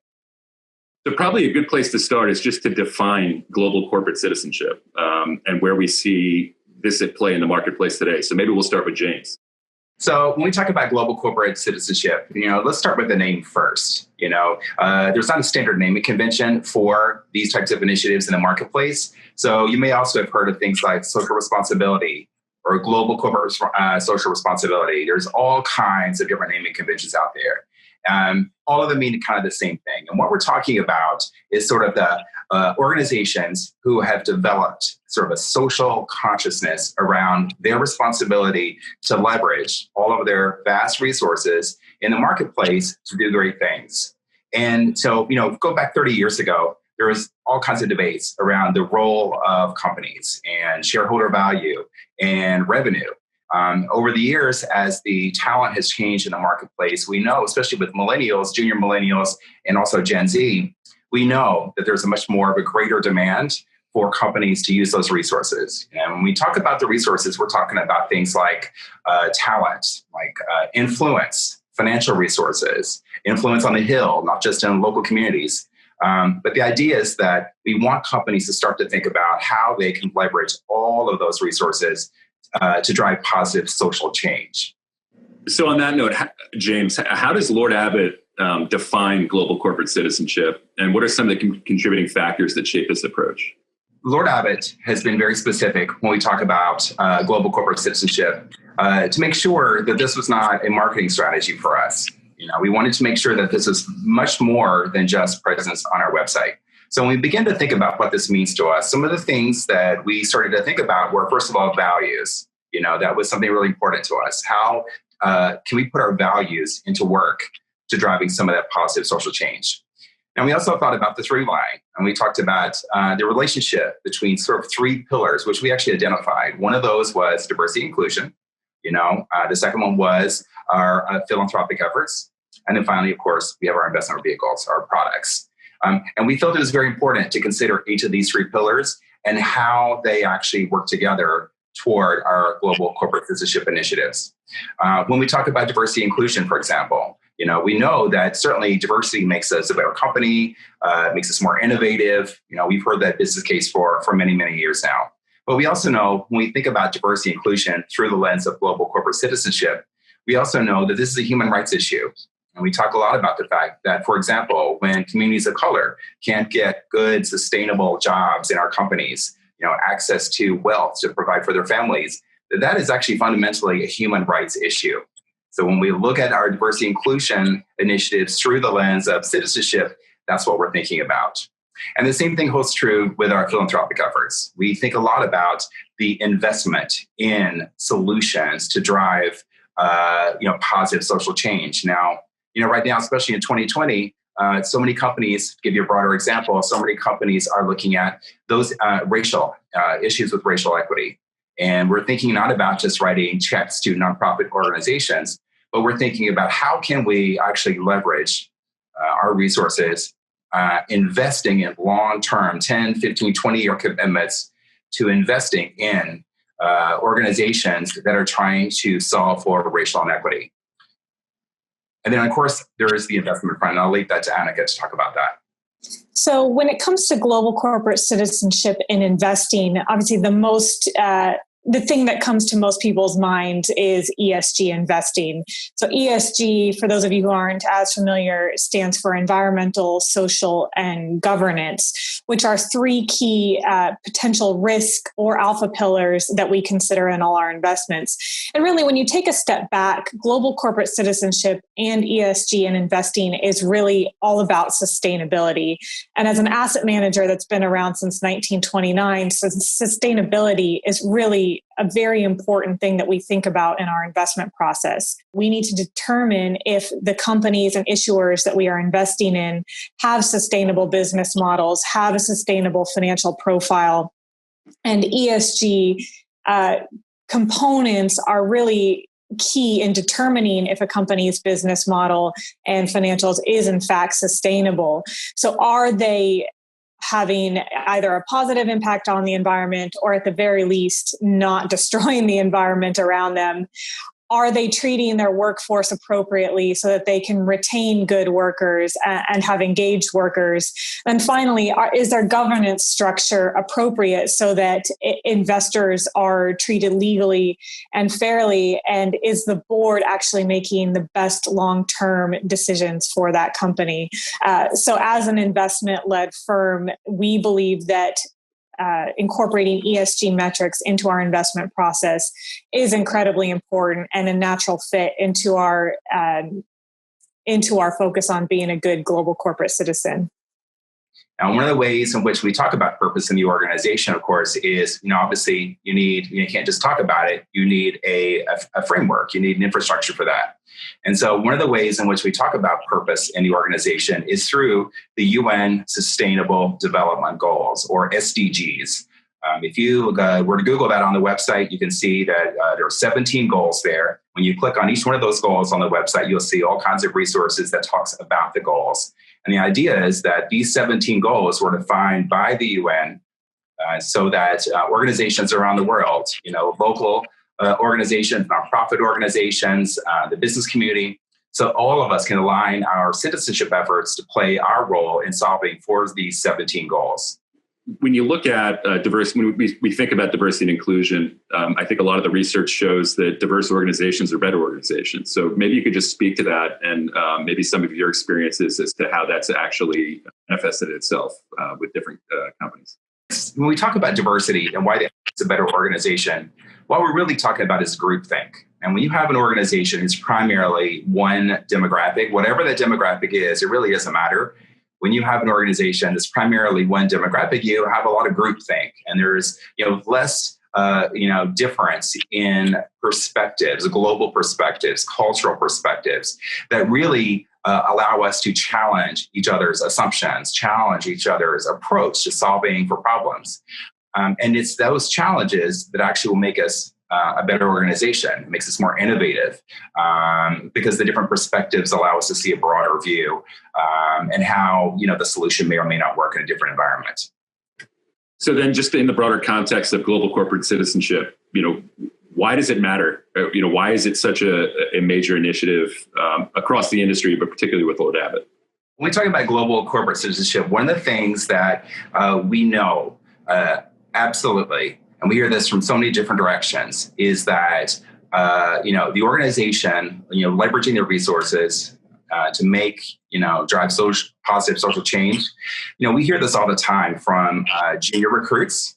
They want to know exactly what we're doing, and they really want to understand if the work we're doing is more of a marketing exercise or if this really is aligned to our values. We hear this all the time. We hear this for existing employees. When I talk about purpose-driven work, employees want to work for a company that feels purposeful just by definition of showing up every day. They want to know that they're contributing to the positive change that the organization is driving. And also we hear this from the marketplace as well. We hear this from clients. So I mentioned in my opening comments, really the organizational shift that Lord Abbett's made over the last, really 3 or 4 years. We went from a very rules-based culture to a principles-based organization that really focuses on the employee. And I think one of the best examples of that is our commitment to community involvement locally in the Jersey City community, throughout the industry, and just trying to engage with our employee base and the community. So I know, James, you've been pretty close to our community involvement initiatives. Maybe just some thoughts on not just maybe what Lord Abbett's doing, but why that's important, particularly to the generations of new employees that are coming in. It's been a great time to see our philanthropic efforts kind of evolve over time. I mean, when I first joined the organization, we were doing some more volunteer type initiatives, which are so important. A lot of the volunteer initiatives that we have participated in the past were so helpful in supporting the day-to-day needs of our communities. That's very important, whether it's, coats when it's cold outside, whether it is, investing in housing so that people have the things that they need if they're in a shelter, whether it's also supporting organizations who are supporting women who are much more likely to experience domestic violence during the isolation as a function of COVID. Those day-to-day efforts are so important. But then we've also, of course, expanded those efforts over the years and doing things like investing in expanding a hospital wing or a maternity wing, or investing in initiatives with local colleges to build future investments professionals, especially those who are diverse. And then finally, one of the things I think we've really gone a long way in, and we're really deep in exploring this right now, which is, really looking long term. Especially this year, as I mentioned, in 2020, there's so much talk around racial equity and how we can actually solve for eradicating some of the systems that continue to oppress Black and Brown communities. And so one of our initiatives right now is we're exploring to see how we can make that long-term commitment, because we know that just writing a check for $50,000 or $100,000 to a nonprofit organization, we know that's not going to be enough. When we look at research out there, we start to understand that a lot of companies are investing through the nonprofit organizations. But when you look at how many dollars actually reaches some of those individuals, it's very small. So we know that those from the research that we need to make much more sustainable, long-term commitments to investing in some of these solutions. Now, of course, also too, during this time in 2020, one of the things, if there's a silver lining to what's been happening this year, is that there's much more urgency, from our communities to get all in, to develop an awareness of some of these systems that are driving inequality and to solve for them. Yeah, that's great. And maybe now's a good time to pivot over to ESG investing. And Annika, portfolio manager on our climate focused bond fund, obviously has been instrumental in really the awareness around ESG investing at Lord Abbett. So maybe just up front, Annika, a couple high level thoughts on what does it mean to be authentic in terms of ESG investing? How do we incorporate it into our process? And then maybe how we evolve organizationally and maybe as an industry towards more of an awareness around ESG investing. So ESG investing has obviously been around for a very long time, starting primarily in Europe and then making its way across the globe. So the concept of thinking about environmental, social, and governance factors in the investment process is not new. However, I would say that it has received an increasing amount of focus in the past few years, particularly in the US, from both investment managers as well as clients wanting to know how asset managers incorporate ESG into their investments, and an increasing importance for clients to know how their capital is being directed and is it making a positive impact on the world and their specific communities. So I think to go back to your original question on what constitutes authentic ESG investing, and something James mentioned earlier about not just checking a box. I think that's very, very important when it comes to integrating ESG into the investment process. Lord Abbett doesn't just want to check a box and say, we used an ESG screen and all of the companies in our portfolio meet a minimum hurdle based on that screen. That's not what we want to do. We want ESG to be common terminology and a common way of thinking for our analysts, our portfolio managers, our risk managers.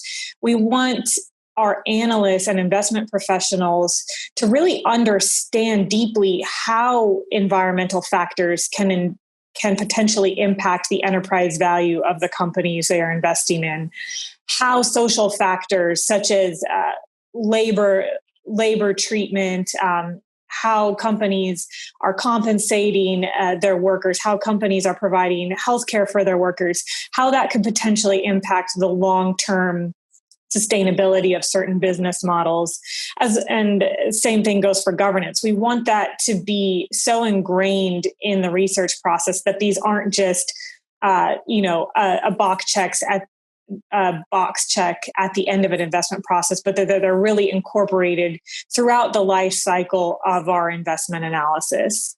That's great, Annika. And obviously, we launched recently a climate-focused bond fund, which you are the lead portfolio manager on. And I think that's just an example of the evolution of how ESG has evolved within our portfolio management team. But maybe you could just speak to the thought process around that product, how it may differ from what our normal ESG process would be with our other strategies, and just thoughts there. The Lord Abbett Climate Focused Bond Fund really targets investments in issuers that we believe are having a positive impact on the environment through either their own operations or the products and services they provide to the marketplace. As we have increasingly focused on environmental factors in our investment process, a key realization is that the focus on the environment and environmental risks are not going away.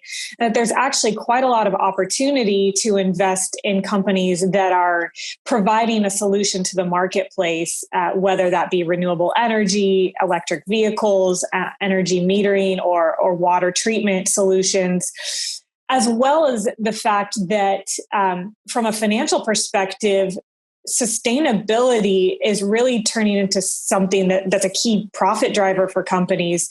Renewable energy in many parts of the world are now on par with or cheaper than traditional fossil fuel energy. So if you just think about long-term financial sustainability of companies, perhaps in the fossil fuel sector, this is really something we need to be thinking about very carefully. Can they remain profitable for a long period of time with renewable energy becoming so cheap and so readily available? So these are some of the key dynamics that we were focusing on in the launch of our Climate Focused Bond Fund.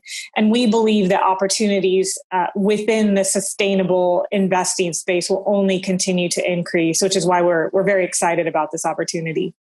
Yeah, that's great, Annika. So maybe, how has ESG investing changed over the last several years? I think it's gotten a little bit more awareness in the industry, particularly in the retirement industry. I know there's a lot of headline news on ESG investing, but maybe just from a portfolio manager's perspective, how have things changed, in the last 3 or 5 years?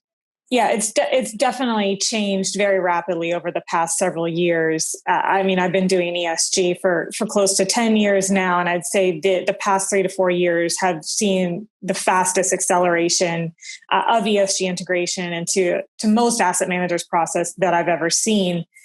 And also from a client perspective, as you mentioned, the amount of interest from clients, whether that's on the retail or institutional side, has really picked up.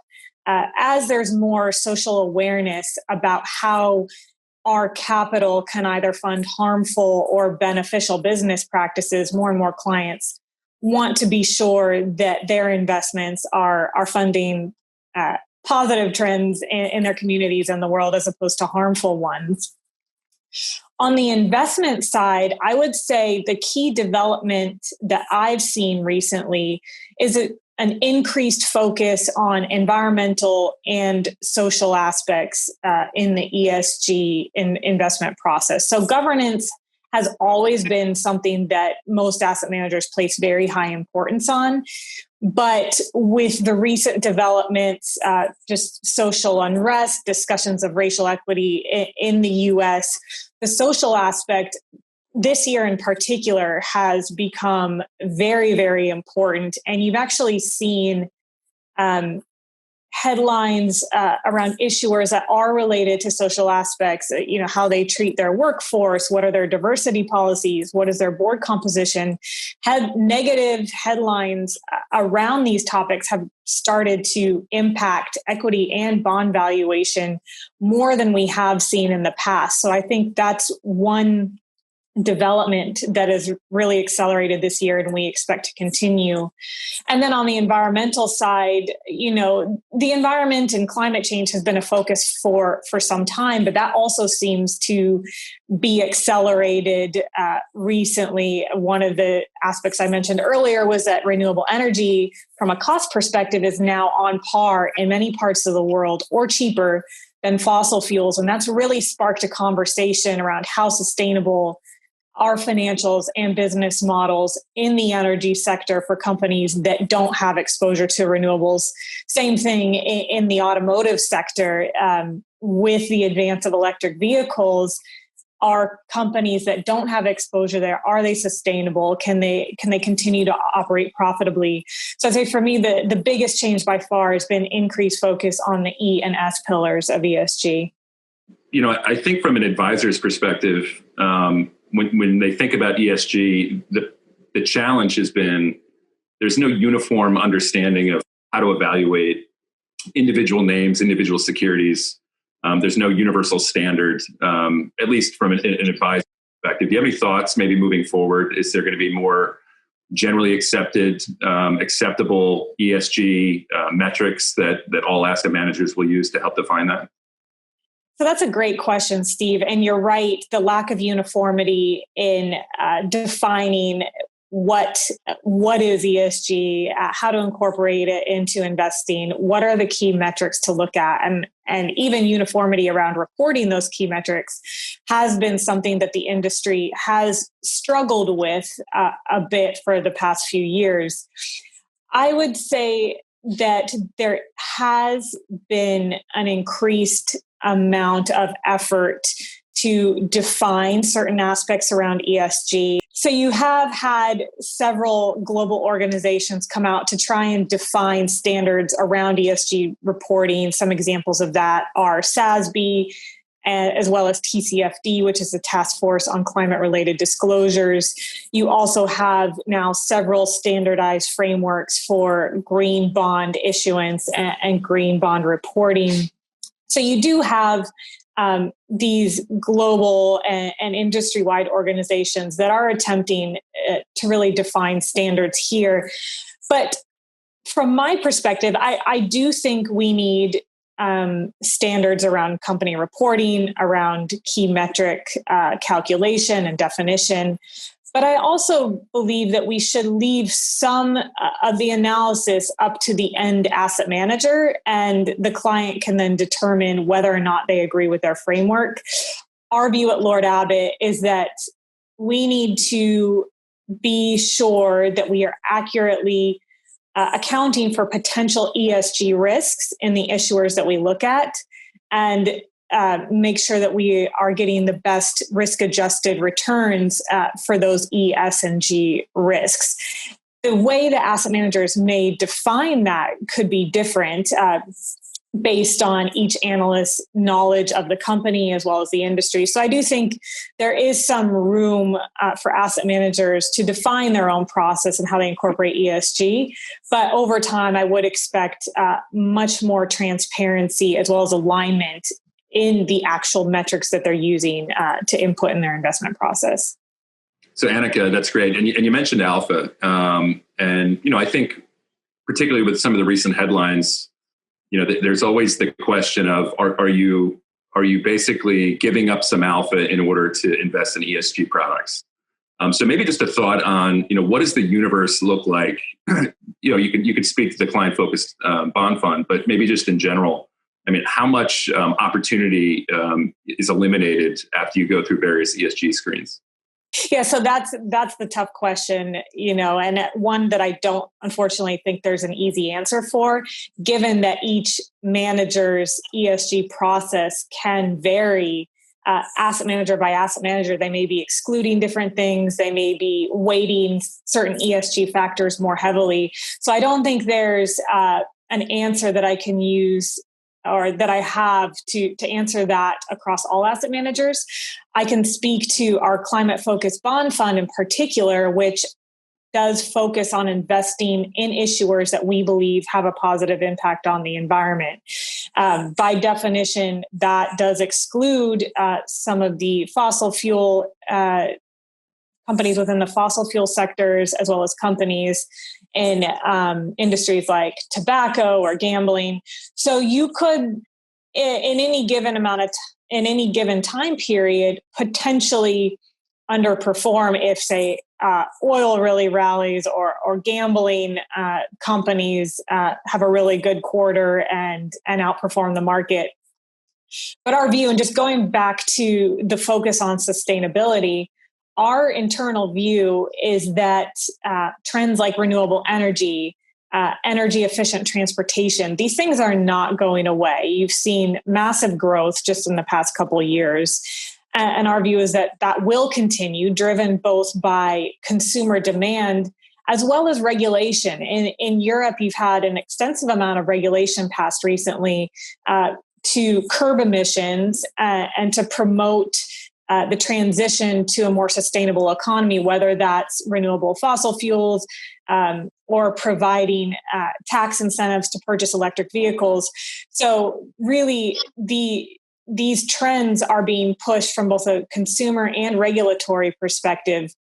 And as such, we believe these are long-term profitable trends, and that the companies that are actively involved with them will generate profit over time. Obviously, we can't guarantee they will outperform the entire market, but our view is that these are long-term, sustainable, profitable trends that we want to have exposure to.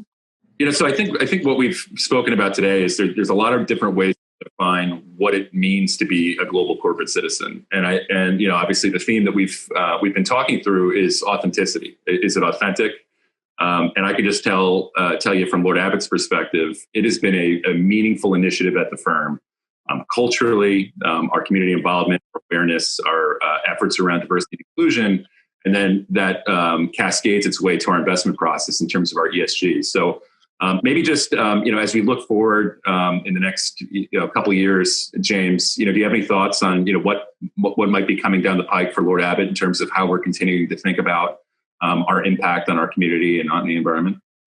It's a great question, and we're pretty early in the journey. And I want to say that we've had so many conversations, and we built a solid strategy, and we've over the last 2 years have made some real significant investments in the work that we're doing. Even from hiring a head of diversity to having somebody in a full-time role in our philanthropic efforts. I mean, these are big investments. So one of the things we know that we need to do in the future is we need to educate more of our employees around what this means. We know it's still early. We know they still have questions. And we also, what we've actually been focused on the last year also is just coming up with the language that we are going to use. Because I said before, there's not really a consistent messaging in this landscape of global corporate citizenship. So we're about to launch in early next year an educational initiative. It'll be online, plus a whole bunch of speaking engagements as well, where we bring in guest speakers. Plus we have our leaders talking about it as well. But the idea is to make sure our employees are really fully on board with how we talk about global corporate citizenship, what it means, why this is a great thing, a lot of things that we talked about on this call to make sure they're fully embraced our approach, but also so that they can start to think about becoming ambassadors for this work, in their local circles. Because we believe that, of course, being a good global corporate citizen is certainly about the company and leveraging resources, as I mentioned before. But we also believe that being a good global corporate citizen starts with the individual. Certainly their role in the organization, but the individual in terms of, home in their local communities. We believe, again, this is not a marketing exercise. This is something that's very much action focused. So, as an employee, I should know about the firm's focus on citizenship, and I should be empowered with the language to both talk about it, but also with the knowledge of how I can get involved in my local community to drive positive change. And Annika, maybe just one final thought. I mean, obviously, we've made tremendous strides in terms of ESG on an industry basis and also at Lord Abbott, but maybe looking for the next 3 or 5 years. I mean, it sounds like you're optimistic that this trend's going to continue, but any final thoughts on kind of the evolution of the ESG products and processes? So I definitely think ESG and investing is a trend that's here to stay, just given the increasing client demand as well as the increased regulatory focus on this issue. In terms of how I see it progressing over the next several years for Lord Abbott in particular, similar to some of the things James said, I think there's going to be a lot of focus on further refining how we actually integrate environmental, social, and governance factors into the investment process, and how we perhaps may do that differently across fixed income, equities, and our municipal bond groups. I also think that the amount of data we have to work with will only continue to increase. And that's just another whole huge job in and of itself, is sorting through that data, determining what's actually relevant, determining how to actually integrate that into the investment process. So that will continue to be a key focus for us. And then just continuing to monitor our ESG integration, determining if it needs to evolve in any way.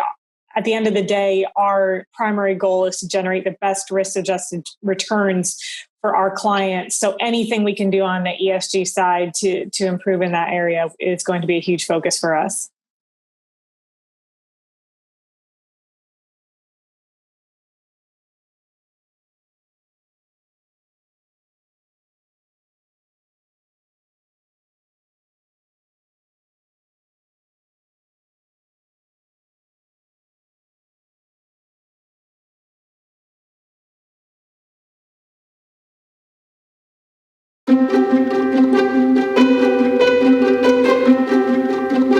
Well, good morning, and thank you for joining State Street's virtual breakout session at the RPAG conference. And I'm sure everybody else that you've seen virtually during this conference has said the same thing, but I'm going to say it as well.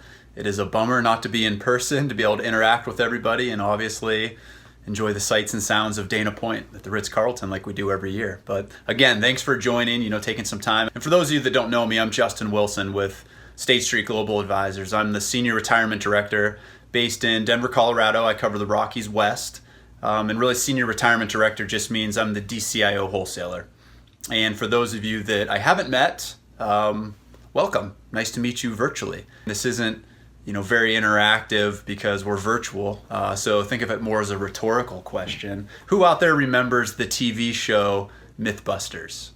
A couple guys, I think it was on Discovery Channel, the couple guys that went out to bust myths, prove if myths were true, or see if myths were plausible, could be true, but there's not enough evidence. I used to watch it a ton. I thought it was very interesting.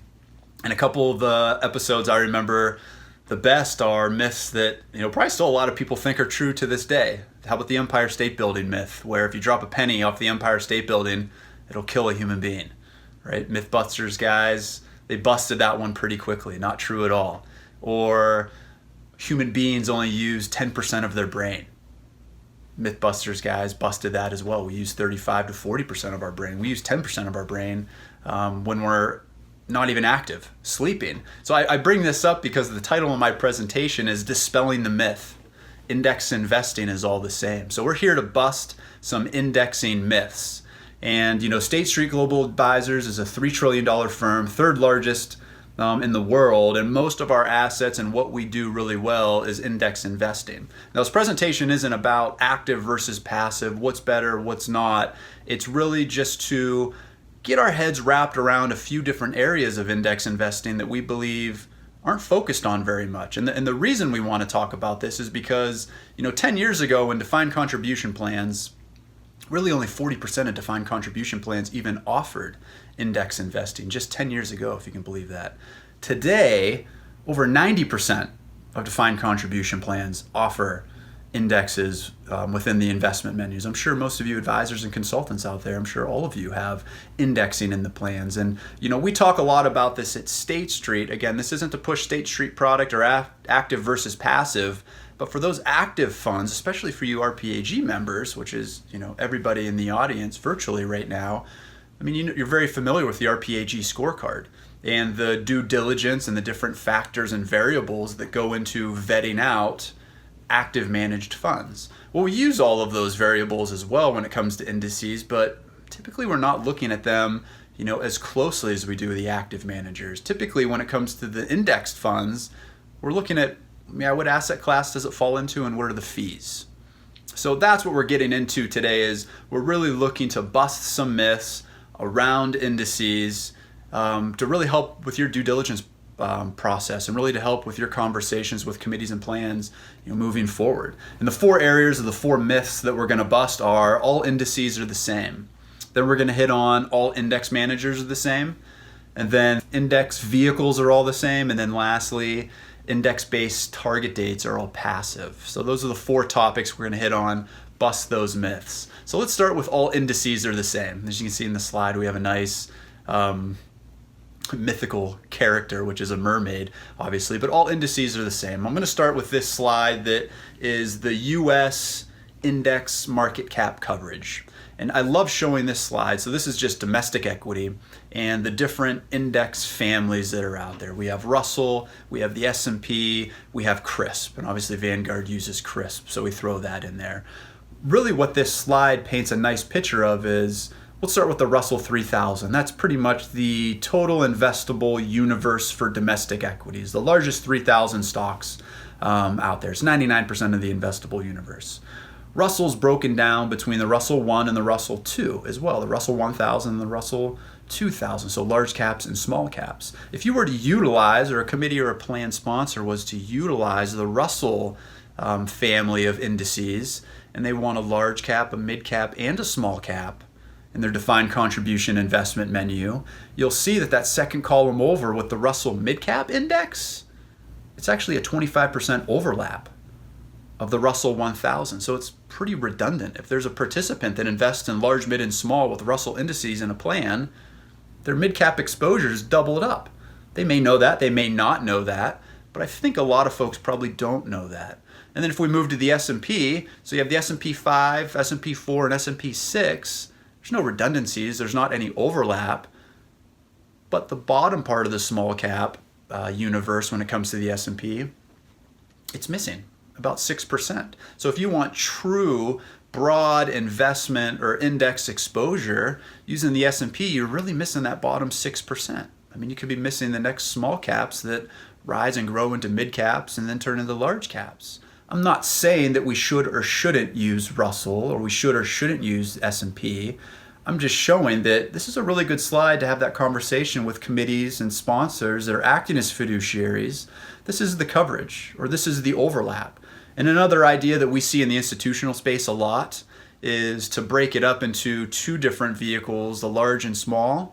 We see a lot of folks using the S&P 500 and then the Russell small cap completeness, which essentially is just the Russell 2500. It takes the Russell 3 and subtracts out the S&P 500. So now if we go abroad, we'll look at the next couple indices, international. We look at MSCI versus FTSE.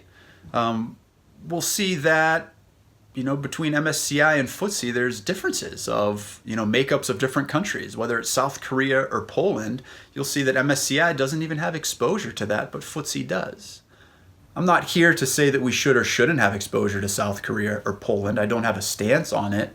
I just think it's interesting that if we look at these indices, a lot of times we get caught up with price, and then what's the asset class it falls into, and then we go with that one. Versus the performance is probably going to be different. The country coverage is going to be different, which obviously is going to lead to different performance. I mean, are we doing this? Do we know this? If this was an active manager, we would absolutely know this. So food for thought when it comes to the international equity exposure. And then, taking it a step further back to domestic equity to small cap, these are your different small cap indexes. The Russell, the S&P, and the CRISP. They're all, benched to the same, they're all in the same asset class, but their performance is all wildly different. Again, not here to make a stance or an opinion on which one we should utilize, but just showing they're all different. They don't have the same performance. They all probably have different fees, and they all absolutely have different performance. And we should probably have our heads wrapped around why we use these different indices or why we're using specific ones in plans with our committees and plan sponsors. So that's really busting the myth around all indexes are the same. So now moving on to all index managers are the same. As you can see, continuing with our mythical characters, the unicorn on this, index managers are all the same. This couldn't be further from the truth. And there's really 6 things that distinguish index managers or asset managers, the State Streets of the world. And I mean, you can see the list right here: index rebalancing, events, stewardship, derivatives, trading, and securities lending. We could get really into the weeds and really granular. I'm just going to pull out 2 of these that I think are the most important. And we're going to start with securities lending, and then we're going to go to trading. So securities lending, and I guess before we dive into this, I think it's very interesting with securities lending that has become very popular in the past few years as we have had this, race to zero when it comes to fee compression in the industry. And a lot of folks are utilizing securities lending, whether it's in the form of a mutual fund or it's in the form of a collective investment trust. Both of those vehicles can utilize securities lending, which is beneficial, but also has its risks.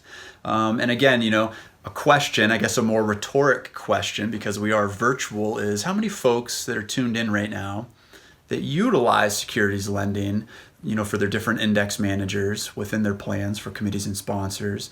How many folks tuned in with 100% confidence could explain the difference between the securities lending programs that are in the marketplace, whether you're utilizing a Fidelity's securities lending program, Vanguard, BlackRock, or State Street? I'm sure the answer is a lot more people can today than they could a few years ago, but I would bet with pretty high probability that not 100% of the people tuned in can have that conversation with 100% certainty. And to take it a step further, I sure as heck know that plan sponsors and committee members that have securities lending programs in their defined contribution plans cannot explain securities lending and the different nuances between manager to manager and the risks associated with it. So that's why we're pulling this out and looking at it really quick. There's some really good takeaways. And right now I'm going to show and share a quick, just 2-minute video of Securities Lending 101. I think it's great, but it's a perfect starting point. So tune in. Securities lending can be a powerful tool for increasing returns, but plan sponsors and the advisors who serve them have to first understand the structure of a securities lending program and be able to evaluate whether the manager and approach are right for them. Advisors should consider 3 key elements: risk, returns, and program expenses when assessing a securities lending program. Returns are gained when funds within a retirement portfolio are collateralized and temporarily lent to an outside portfolio, one likely seeking to gain exposure to new asset classes, or returns on short selling. During the lending transaction, value is created through fees and other benefits associated with securities ownership, such as dividends. Because these lending transactions happen repeatedly and over time, these benefits can add up. Returns are often associated with the level of risk the investment manager is willing to take. It's important to be clear on program risks and manager approaches, because a manager's appetite for risk may not align with investors. There are 3 key risks that advisors should consider. Starting with reinvestment risk, advisors should consider 4 factors which could affect the principal investment: quality, credit rating, maturity, and diversification. Borrower default risk factors focus on the credibility and capability of the borrower, including protections against losses. Finally, operational risk comes from increased transaction complexity. Here, risk can be addressed by using a dynamic risk-based model, limiting the percentage of the portfolio available for lending. It's important to understand how these lending limits are being defined and monitored. Program expense is the last area for review. These costs go beyond the fees taken by the investment manager. Lending program participants should consider exactly what fees are charged to the program and whether there are conflicts of interest built into the fee structure. Advisors who are able to evaluate securities lending options add value as a trusted and collaborative guide, helping clients choose the right approach, whether that is implementing a program or not.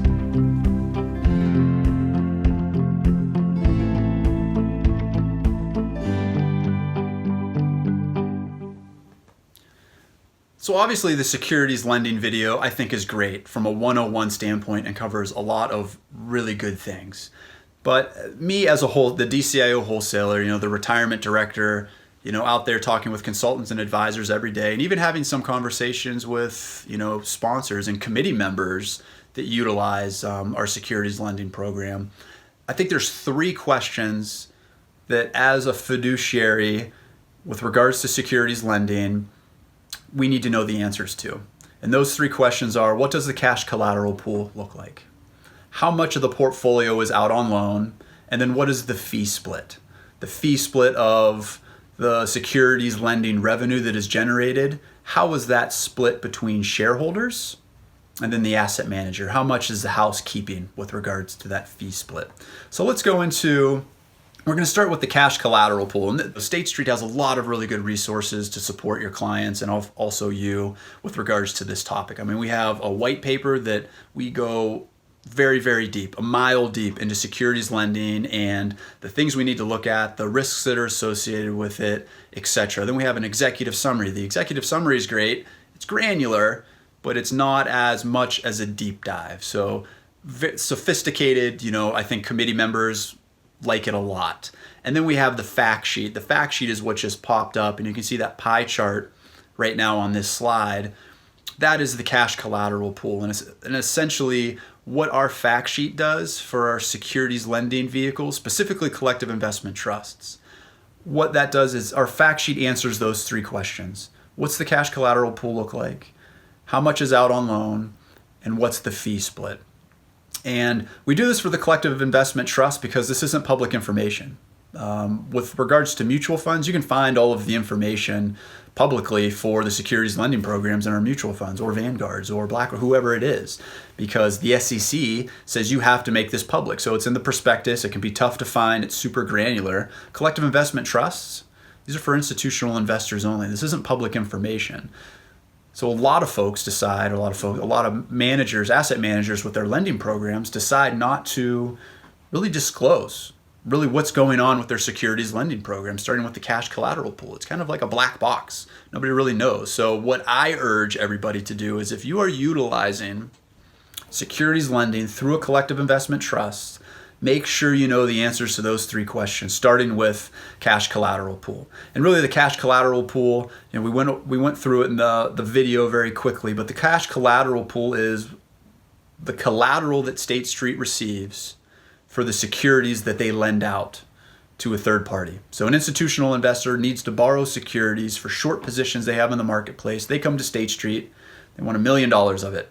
They give us collateral in the form of cash typically, and we reinvest that into our cash collateral pool. And they're over collateralized, typically 105, 110% based on the asset class.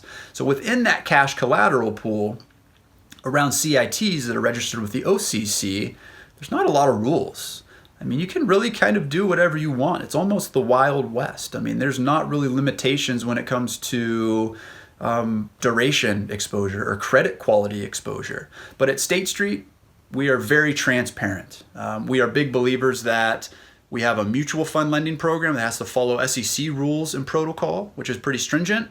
You know what? We're just going to mirror our collective investment trust, cash collateral pool, and securities lending program overall. And we're going to put out a fact sheet quarterly that's going to show you exactly the makeup of our cash collateral pool. You'll see that it's very low duration and the credit quality is very high. So if there's a liquidity event like we saw in 2008 and that third party that we just lent these securities out to, if they turn into another Lehman Brothers and they go belly up and they can't return those securities back to us that we lent them, we have to make sure that that's a cash collateral pool that's pretty liquid. And we can go out and we can turn those bonds in the cash collateral pool, we can turn that into securities, go into the secondary market and get those securities. So that's question number one. That was pretty long-winded, but we have a great fact sheet that can lead you down the road to asking that question. What does a cash collateral pool look like?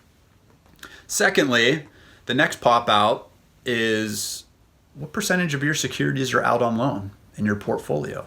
When it comes to the SEC, the mutual funds that are registered, only 1/3 securities can be out on loan, so we know what the max can be. Collective investment trusts, that's not the case at all. And again, it's not public information. It's tough to find. You have to go to the asset managers and ask them, how much of this portfolio is out on loan?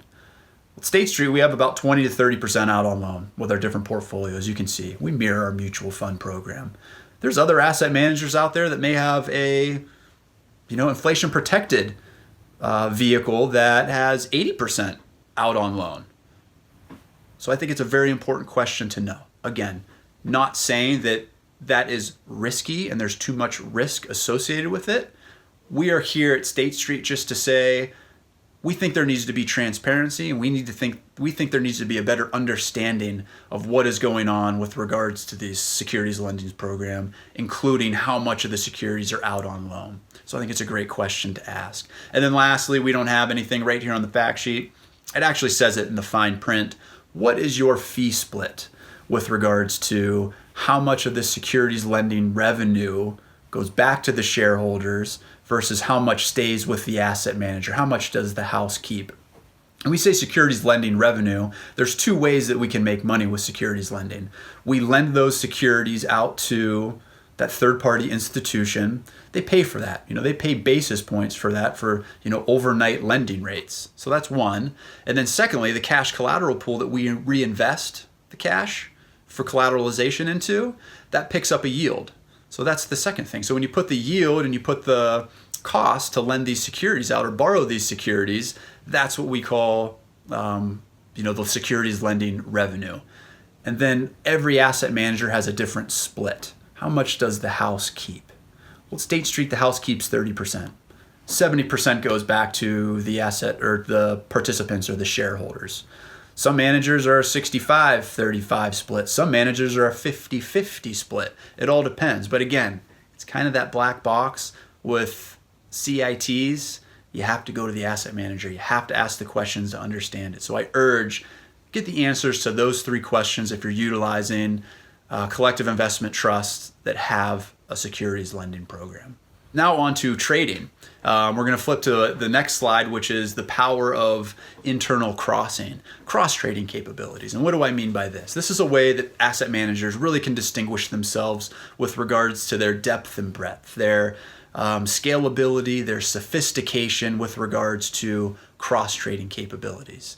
And what do I mean by that? There's two different types of cross trades. There's lot level cross trades, which means we have a client that comes into the S&P 500 today for $1 million, and we have a client that's leaving the S&P 500 today for $1 million. We can cross those trades so that they never hit the secondary market. There's no transaction cost, zero cost. Cross is what we call it. Very, very efficient. We can also do it down to the securities level. If we have a client coming in with a Russell 1000 mandate and a client leaving with an S&P 500 mandate, we may not be able to cross those at the lot level because one has 1,000 securities, the other has 500 securities, but we can cross down to the securities level 500 of those securities. So getting 50%, cross trading. And we can do it across different portfolios as well, whether it's a global fund or a domestic fund. If they have the same securities, we can cross those. And really what this study shows is over the past 3 years, State Street, within the collective investment trust platform, has been able to cross 92% of all their domestic equity trades, 72% of all their international trades. What does this mean? This means, and this, translates to tremendous cost savings. This allows our scalability and our sophistication when it comes to the fee compression world to still be very profitable, but yet offer the S&P 500 CIT at 1 basis point, off the shelf, no minimums with a lot of record keepers we work with. So very important to know this. This isn't something that's going to translate on paper directly, but something to keep in the back of your mind with regards to some of the largest managers, their cross-trading capabilities. Some large managers don't even cross-trades. They don't have the sophistication to do it, which means if they're running certain indices at really low cost, they may be underwater. They may not be profitable. I don't know. You'll have to go ask them, but that's one thing that's important, and I'm not sure if all of these managers are going to be around when it comes to the fee compression, world that we are living in.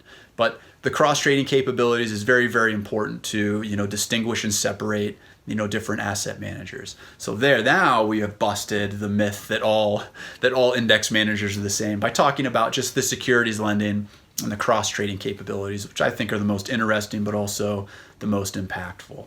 So now moving on to the third myth that we're going to bust. Index vehicles are all the same with the nice dragon on the front. So index vehicles are all the same. When it comes to defined contribution plans, there's really 3 index vehicles that, we talk about. We can talk about. We talk about mutual funds, we talk about collective investment trusts, and we can talk about SMAs. We don't talk about SMAs very often in the regards of just individual asset classes. We need monsters amount of money, very, very, very large plans to get, separately managed account mandates in place. But really we're talking about mutual funds and we're talking about collective investment trusts. On the surface level, they're identical. The S&P 500 mutual fund and the S&P 500 collective investment trust, it's identical. They hold the same securities to the same cap weighted positions, market cap position. But when it comes to fees, we all know this, especially you RPAG, members, which, this is all about, the RPAG conference. I know there's a lot of different asset managers, specifically with the active funds, that have put collective investment trusts together to really lower fees. And that's the power of the collective investment trust, why these are becoming so much more popular today, even though they've been around as long as the mutual fund. They've been around since the 20s, but they're becoming very popular because of their lower fees in the fee compression world that we live in. But there is one huge difference between the mutual fund and the collective trust that nobody really talks about. And I think State Street may be the only company out there talking about it. I had no idea that this existed until I got to State Street. And it's really in the international equity space. The vehicle selection is very, very important because there's a big difference between the mutual fund and the collective investment trust. And as I go to the next slide, really the tax treatment of foreign dividends and collective investment trusts and mutual funds is very, very different. And what do I mean by that? So if we take a step back and what we're using in this example is the ACWX US IMI index. And we look on this slide, all the countries that we have, Australia, Belgium, Canada, Denmark, etc. These are the countries that make up the ACWX US index. So developed countries in the international space, stocks within those countries. Any of those stocks that pay a dividend in a mutual fund are taxed to the tune of 10 or 15% based on the country.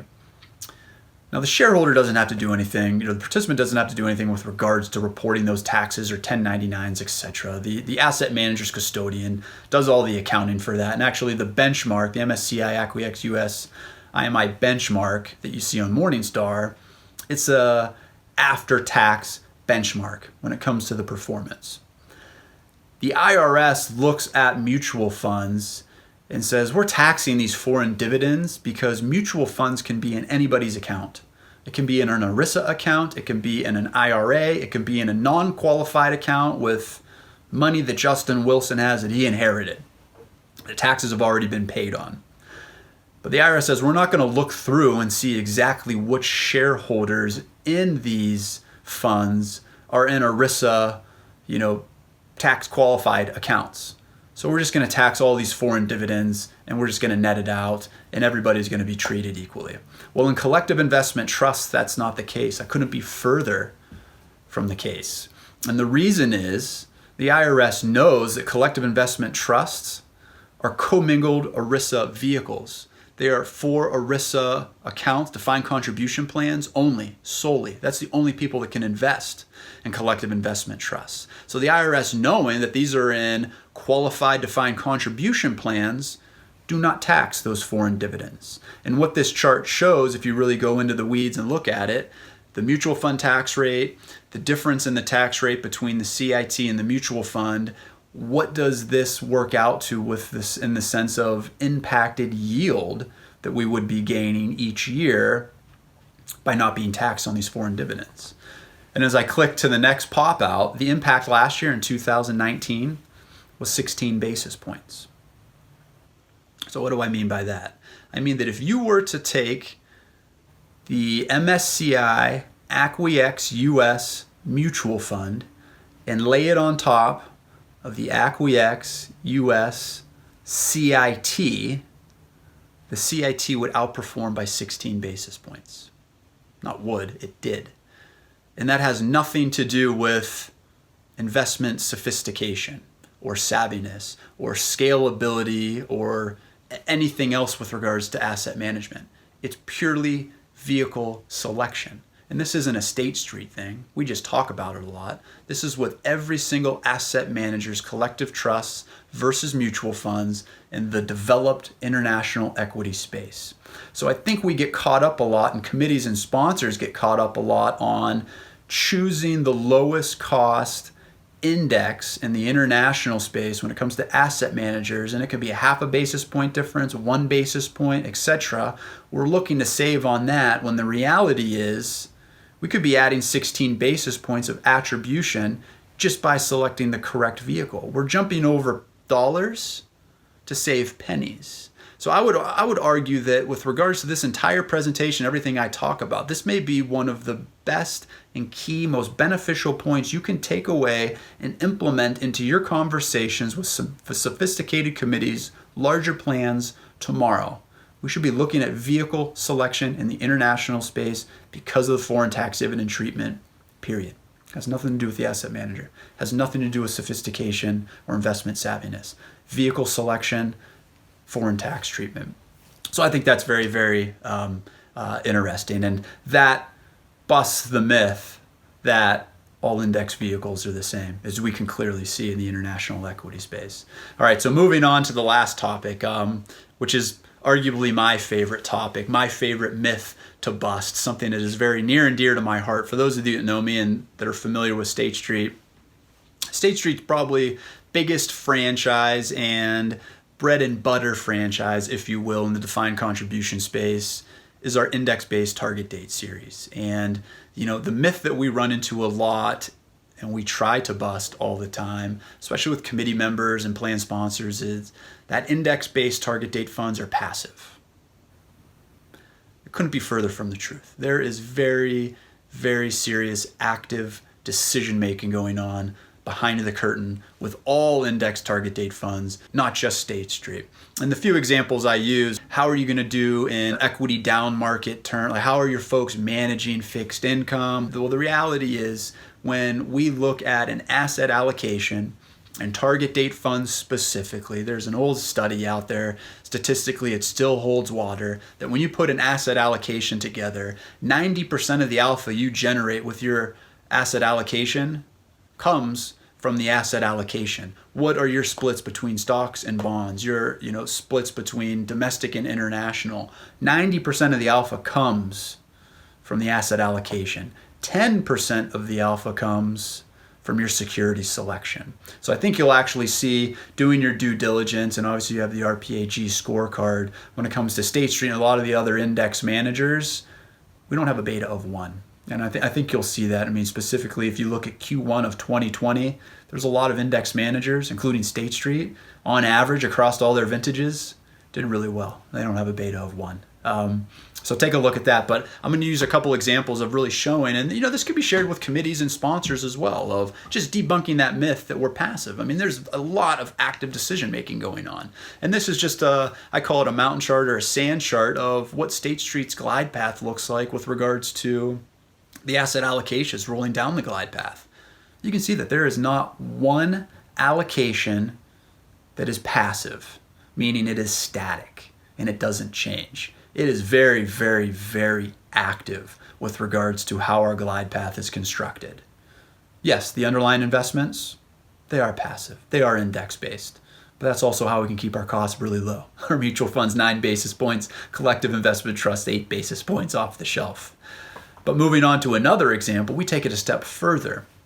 And really how we differentiate ourselves, amongst the competition, we kind of, I don't want to say negative sell or poo-poo on any of the other managers, but you can see in this slide, we compare specifically to Vanguard, because Vanguard is the gorilla, in the room, if you will. And coincidentally, State Street has an almost identical glide path to Vanguard when it comes to stocks to bonds splits throughout the glide path, almost identical on top of each other. But you can see what's very different, and this is something that's different among State Street with most of the other index managers, we'll look at domestic equity, which is the pie graphs, pie charts that you see at the top. You'll see with Vanguard, whether you're a 25-year-old or a 65-year-old, your split between large cap and small and mid cap domestic equity stocks, it's static.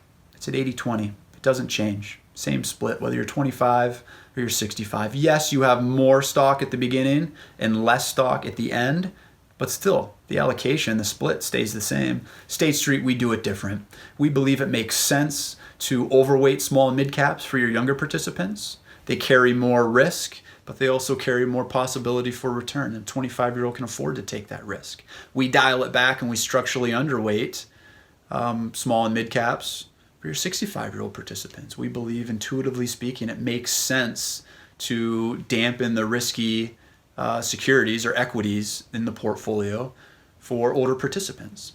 And then the bottom, you'll see that line chart or that line graph. This is our fixed income portfolio. We do pretty much the same thing with fixed income. That straight line that you see there, that's Vanguard.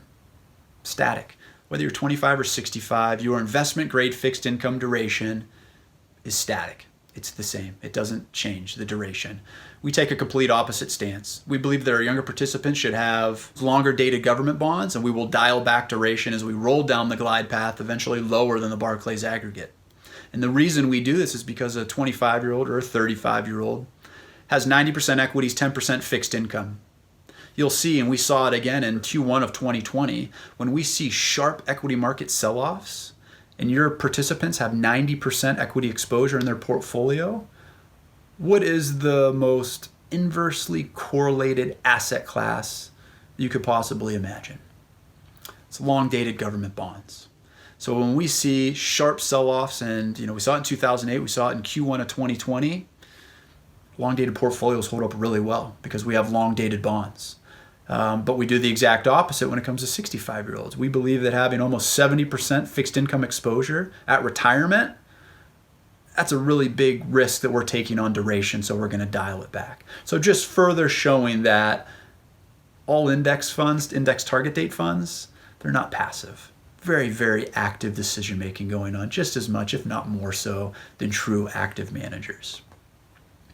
So with that, quick review of the myths that we busted, that all indices are the same, right? And the one thing I would take away from that is just make sure that your communications with your sponsors and committee members, you understand exactly what index is being tracked. And where the redundancies are, the overlaps and exposures are between the Russells, the S&Ps, etc. Secondly, we busted the myth that all index managers are the same. Really, we talked about, the securities lending program. Make sure you know the answers to those 3 questions if you are utilizing securities lending within collective investment trusts. And then also the scale and the sophistication of cross-trading capabilities. Very, very important. Third myth that we busted was all investment vehicles, index vehicles are the same.